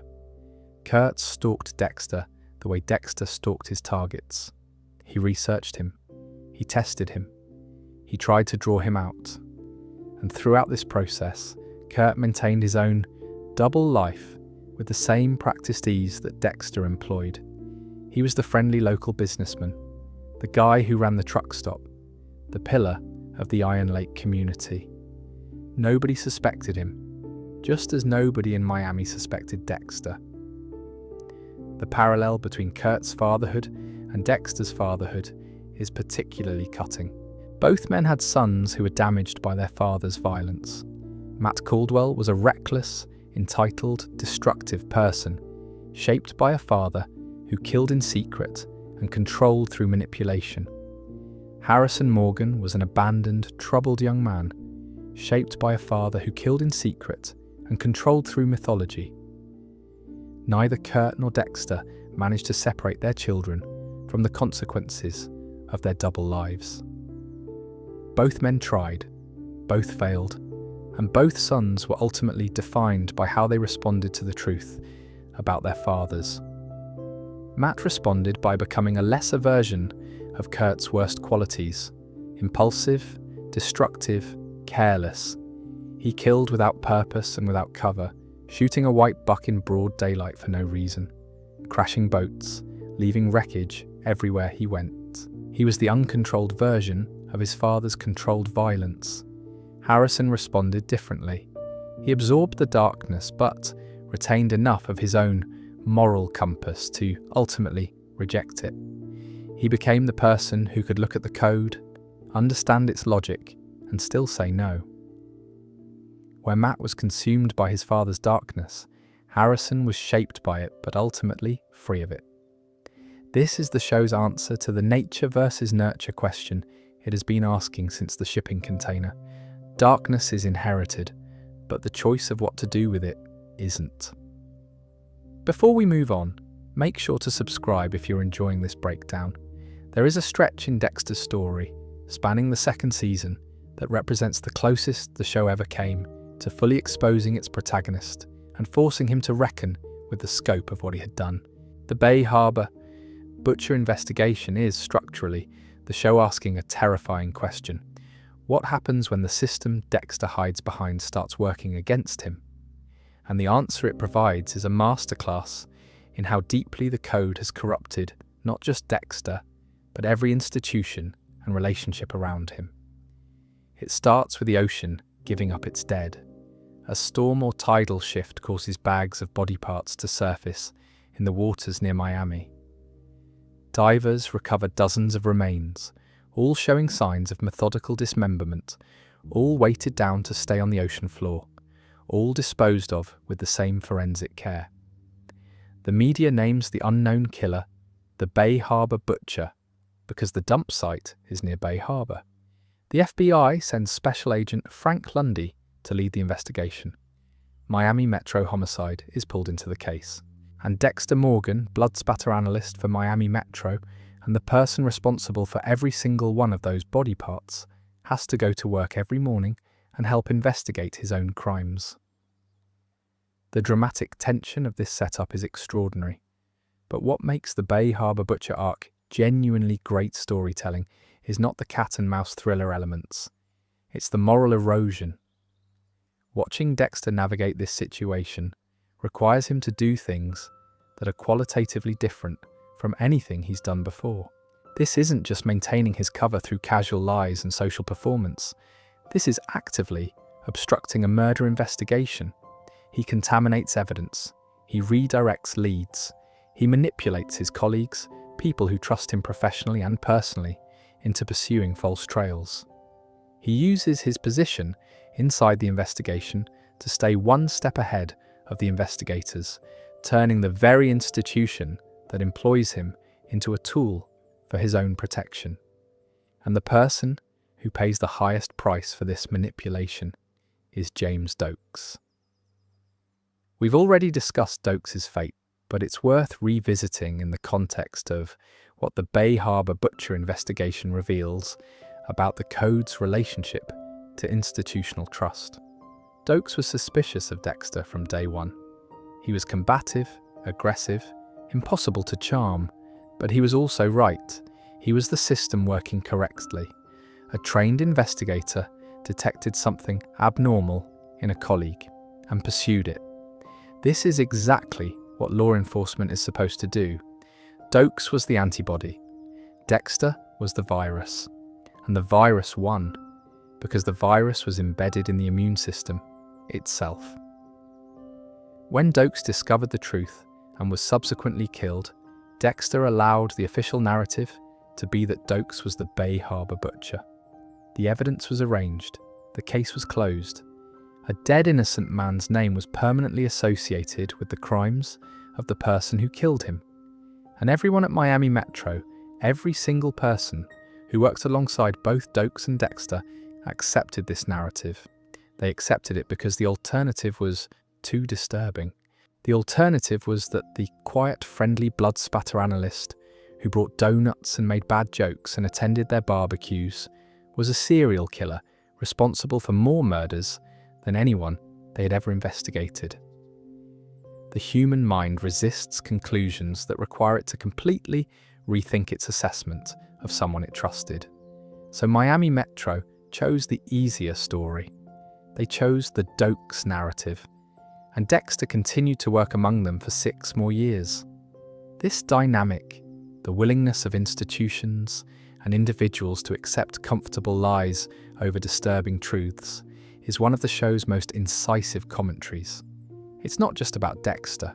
It's about how organizations function, how groupthink operates, how cognitive biases protect people from information that would destabilize their understanding of the world.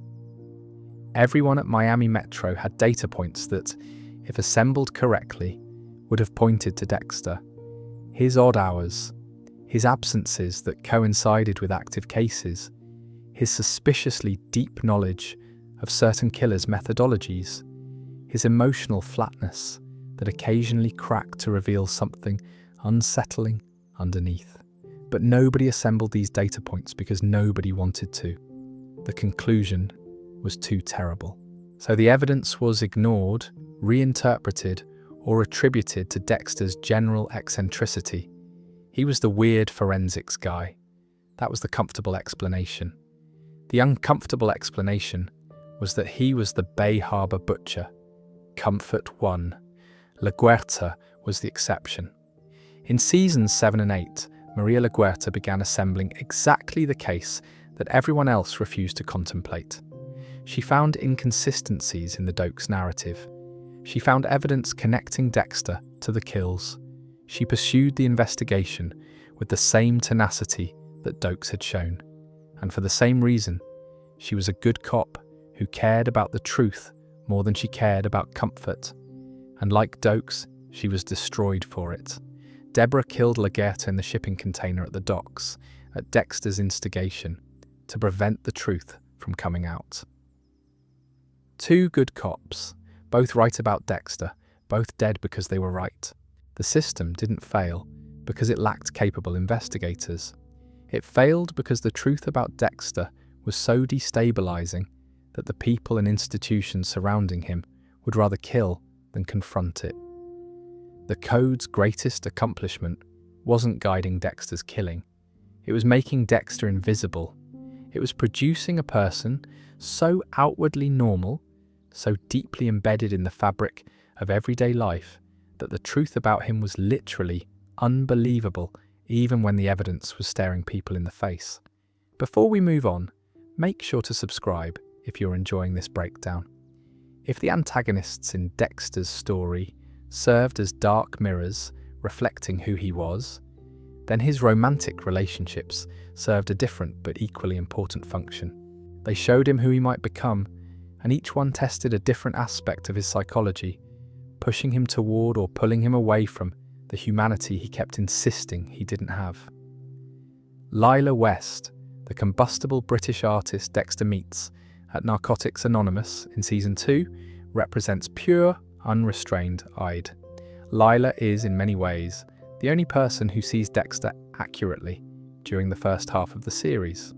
She recognizes the darkness in him immediately because she has her own version of it. She's not a serial killer, not at first, but she is a deeply disturbed person drawn to extreme experience and intensity. She's a fire starter, literally and figuratively. She manipulates, she obsesses, she destroys. What Lila offers Dexter is permission. Permission to be what he is without the Code's constraints. Without Harry's ghost looking over his shoulder. Without the careful performance of normalcy. With Lila, Dexter can talk about his dark passenger openly. He can describe his compulsions without euphemism. He can be seen. And for someone who has spent his entire life hiding, being seen is intoxicating. The relationship burns hot because it's the first time Dexter has experienced anything like authentic intimacy, the kind where you don't have to pretend. But Lila also demonstrates what happens when darkness meets darkness without any mediating framework. Their relationship escalates rapidly into toxicity. Lila becomes possessive, manipulative, and ultimately homicidal. She's the one who kills Dokes by blowing up the cabin in the Everglades. She kidnaps Harrison. She threatens everyone in Dexter's life. Lila is the chaos that results from removing the Code's guardrails. She's what Dexter would be if he stopped pretending and simply acted on his impulses without restraint. Dexter eventually kills Lila in Paris, where she is fled after the Dokes incident. It's one of the rare moments where the Code and Dexter's personal motivations align perfectly. Lila is a murderer who has escaped justice. She also threatened his son. Killing her satisfies both the Code's requirements and his own emotional need for closure. But the Lila relationship leaves a mark on the series because it establishes that Dexter's most authentic connections are with people who share his darkness, and that those connections are inherently destructive. Miguel Prado, the charismatic assistant district attorney in Season 3, represents a different temptation: friendship. Dexter has never had a real friend, someone outside his family who genuinely knows him and accepts what he is. Harry was a parent, not a friend. Deb was family. Rita was a cover story that became something real, but was never based on honesty. Miguel offers Dexter something unprecedented: a peer relationship built on shared knowledge of Dexter's secret. When Miguel discovers what Dexter does, his reaction isn't horror, it's enthusiasm. Miguel has spent his career prosecuting criminals who get off on technicalities, who walk free because of procedural errors or political connections.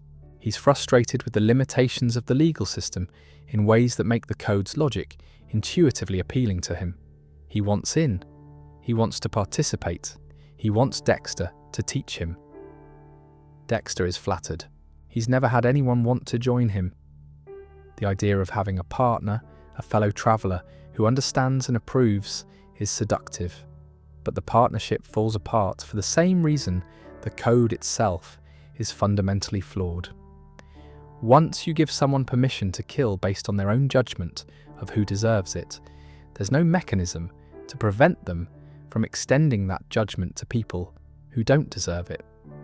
Miguel starts using the code as a cover for personal vendettas. He kills a woman named Ellen Wolfe, a defense attorney who was an obstacle in his career, framing the murder as code compliant when it was purely self-serving. Dexter recognizes what Miguel is doing because it's exactly what Dexter does when the code's constraints become inconvenient. Miguel is Dexter's mirror in this regard, someone who adopted the code's logic and immediately began bending it to serve personal needs. The difference is that Dexter maintains the illusion of code compliance while bending the rules, and Miguel doesn't even bother with the illusion. The friendship ends with Dexter killing Miguel, which is both a code-compliant action. Miguel is now a murderer who has killed outside the system, and an act of self-protection. Miguel knows too much and can no longer be trusted. The lesson of the Miguel Prado arc is that the code cannot be shared. It works to the extent it works at all, only as a solitary practice. The moment a second person adopts it, the code's internal contradictions become immediately visible. Miguel exposed what was always true about the code. It's a personal rationalization, dressed up as a universal principle. It works for Dexter because Dexter is the only person applying it. The moment someone else tries, the framework collapses into what it always was, an excuse to kill. Lumen Pierce, the victim Dexter rescues in Season 5, represents something the show had never given Dexter before. A partner who participates in killing not out of darkness, but out of trauma. Lumen was a kidnapping and rape victim who was held captive by a group of men led by Jordan Chase. Dexter finds her, saves her, and over the course of the season, they form a bond based on shared damage and a mutual desire for revenge against the men who brutalized her. Lumen's participation in the killing is framed differently from any other killing in the series. She's not enjoying it. She's not feeding a compulsion. She's processing trauma through violence, which is psychologically questionable, but emotionally legible to the audience. We understand why she needs to confront her attackers. We understand the rage. We even understand the need for the finality that killing provides. Lumen isn't a serial killer. She's a survivor seeking closure through the most extreme possible means. What's significant about the Lumen arc is what happens after the revenge is complete. Once the men who hurt her are dead, Lumen's need to kill disappears. She tells Dexter that the dark place inside her is gone. The violence served a specific therapeutic function, and once that function was fulfilled, the darkness dissipated. She leaves Dexter because she no longer needs what he provides. She was able to do what Dexter has never been able to do: stop. Lumen's ability to stop killing throws Dexter's inability into sharp relief. If the Dark Passenger was simply a response to trauma, as Firestone argues, then healing the trauma should reduce or eliminate the compulsion. Lumen proves this is theoretically possible. She processed her trauma through violence and came out the other side without a permanent need for more. Dexter cannot. His compulsion persists regardless of healing, growth, relationship, or circumstance. He can suppress it for a decade, as he did in Iron Lake, but he cannot eliminate it. The difference between Lumen and Dexter suggests that whatever drives Dexter is more complex than trauma alone. It's trauma plus conditioning, plus identity, plus the years of reinforcement from Harry and Vogel, and the code itself, all of which have calcified the compulsion into something that can't be separated from who Dexter fundamentally is. Hannah McKay, Dexter's final romantic partner in the original series, represents the most dangerous possibility of all: the fantasy that two damaged people can make each other whole. Hannah is a poisoner, a killer in her own right, someone whose history of murder stretches back to her teenage years when she helped her boyfriend kill a family during a cross-country road trip. She's intelligent, beautiful, seemingly warm, and utterly without conventional morality. She kills when killing serves her interests and feels no apparent guilt about it. What draws Dexter to Hannah is the absence of pretense. With Hannah, he doesn't have to perform. He doesn't have to explain the dark passenger or justify the code. She knows what he is because she's something similar. Their relationship is built on mutual recognition. Two predators acknowledging each other across a crowded savannah. The connection feels genuine because it is genuine in the sense that neither person is hiding their fundamental nature from the other. But the Hannah relationship also exposes the limits of Dexter's capacity for honest connection. Even with a partner who knows and accepts his darkness, Dexter can't fully commit to vulnerability. He can't let go of control. He can't trust completely. The relationship functions on a level that's above the surface performance he maintains with everyone else. But it's still not the kind of deep, transformative connection that might actually change him. Hannah accepts Dexter as he is. She doesn't challenge him to grow. She doesn't push him to question his self-narrative. She validates the existing framework and joins him inside it. The relationship is comfortable, but not redemptive, and the distinction between comfort and redemption turns out to be everything. Dexter's plan to escape to Argentina with Hannah and Harrison at the end of the original series represents the ultimate fantasy, running away from consequence and starting fresh. It's the geographic cure that addicts often pursue, the belief that a new location will solve old problems. Dexter imagines a life in Buenos Aires, where he can be a father and a partner, without the baggage of Miami, and the Bay Harbor butcher, and the code. But the show denies him this fantasy. Deborah is shot. She ends up brain dead in the hospital, and Dexter, faced with the reality that his double life has destroyed the person he loved most, fakes his death in a hurricane and exiles himself to a lumber camp in Oregon, alone, bearded, and apparently done with everything. The original series ending was widely criticised as unsatisfying, and I think the reason it felt incomplete is that it refused to hold Dexter accountable. He lost Deborah, yes, he lost his family. He was in pain, but he was alive, he escaped, he evaded consequence. The code's first rule, don't get caught, held to the very end. And there's something deeply unsatisfying about a story that spends 8 seasons demonstrating the devastating consequences of one man's violence and then lets that man walk away. New Blood was, in many ways, the show's response to that criticism. It was the ending the story needed. An ending with accountability. An ending where Don't Get Caught finally fails. An ending where the code completes its logical circuit and the person who built his life on the principle that the guilty must die becomes the guilty one who must die. Harrison pulling the trigger wasn't just a dramatic climax, it was a correction. The story had left something unfinished, and New Blood finished it. Every relationship in Dexter's life, from Rita to Lila to Miguel to Lumen to Hannah, functioned as a test of whether Dexter could change, whether he could become the person the mask presented, whether the performance of humanity could eventually become genuine humanity.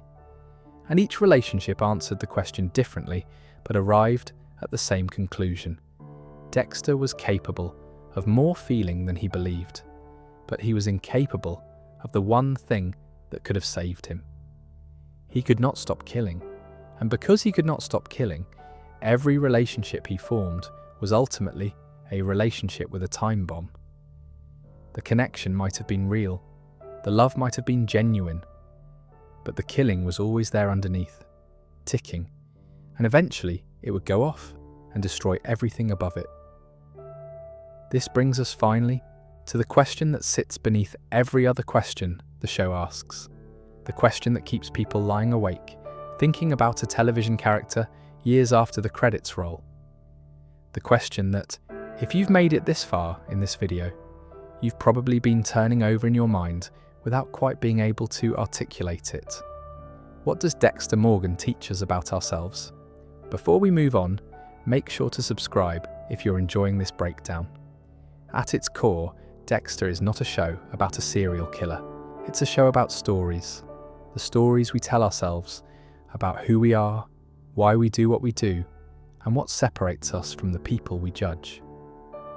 Every character in Dexter is engaged in some form of self-narrative, some construction of identity that allows them to function in a world that would be unbearable if they saw it clearly. Dexter has his dark passenger and his code. Harry has his belief that training a killer was the responsible parental choice. Deborah has her conviction that her brother is fundamentally good. Rita has her trust that the gentleman she married is who he says he is. La Guerta has her political ambitions that she tells herself are in service of justice. Angel has his optimism. Masuka has his humour. Every single person in this show is wearing a mask of some kind, performing a version of themselves that makes their existence tolerable. Dexter just does it more extremely than anyone else, and that extremity is what makes his story resonate far beyond its genre, because the gap between who we present ourselves to be and who we actually are is not a gap that belongs exclusively to serial killers. It belongs to everyone. Every person reading this, every person watching this video, maintains some version of the mask that Dexter wears. Maybe it's the professional persona you put on at work, the version of yourself that's competent and composed and has everything figured out, when the reality is that you're exhausted and uncertain and winging it every single day.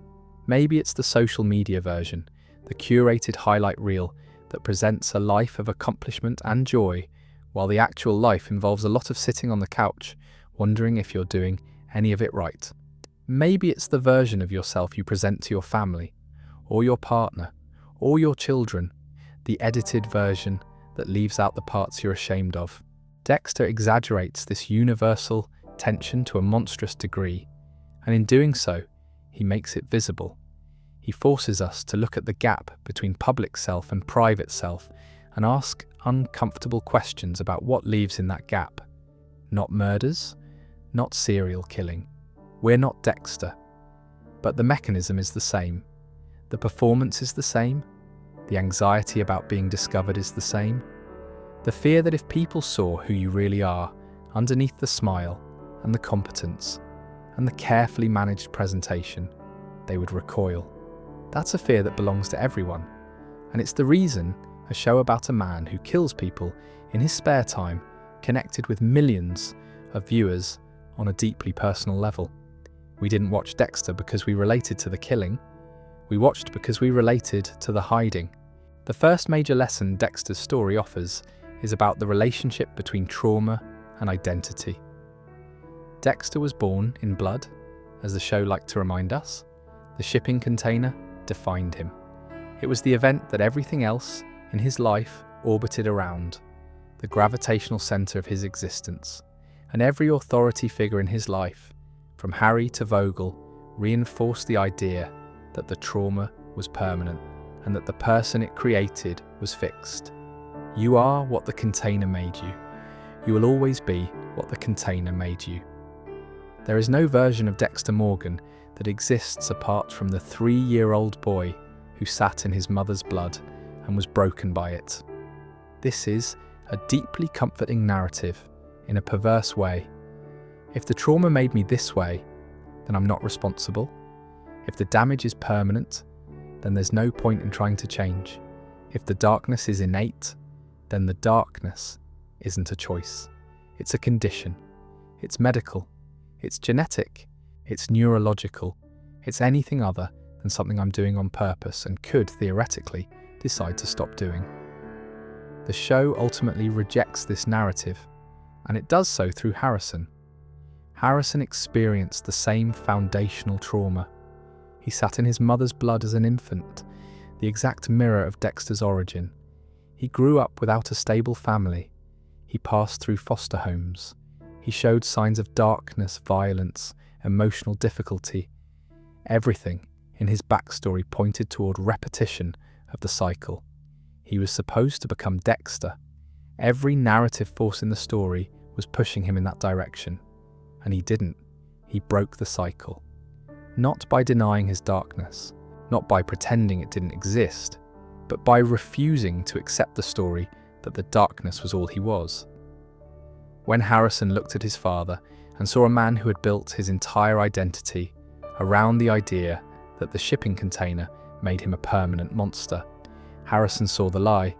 He saw that Dexter was using the trauma as permission. Permission to kill. Permission to avoid accountability. Permission to never do the hard work of confronting what he was and choosing to be something different. Harrison's rejection of Dexter's path isn't a denial of trauma.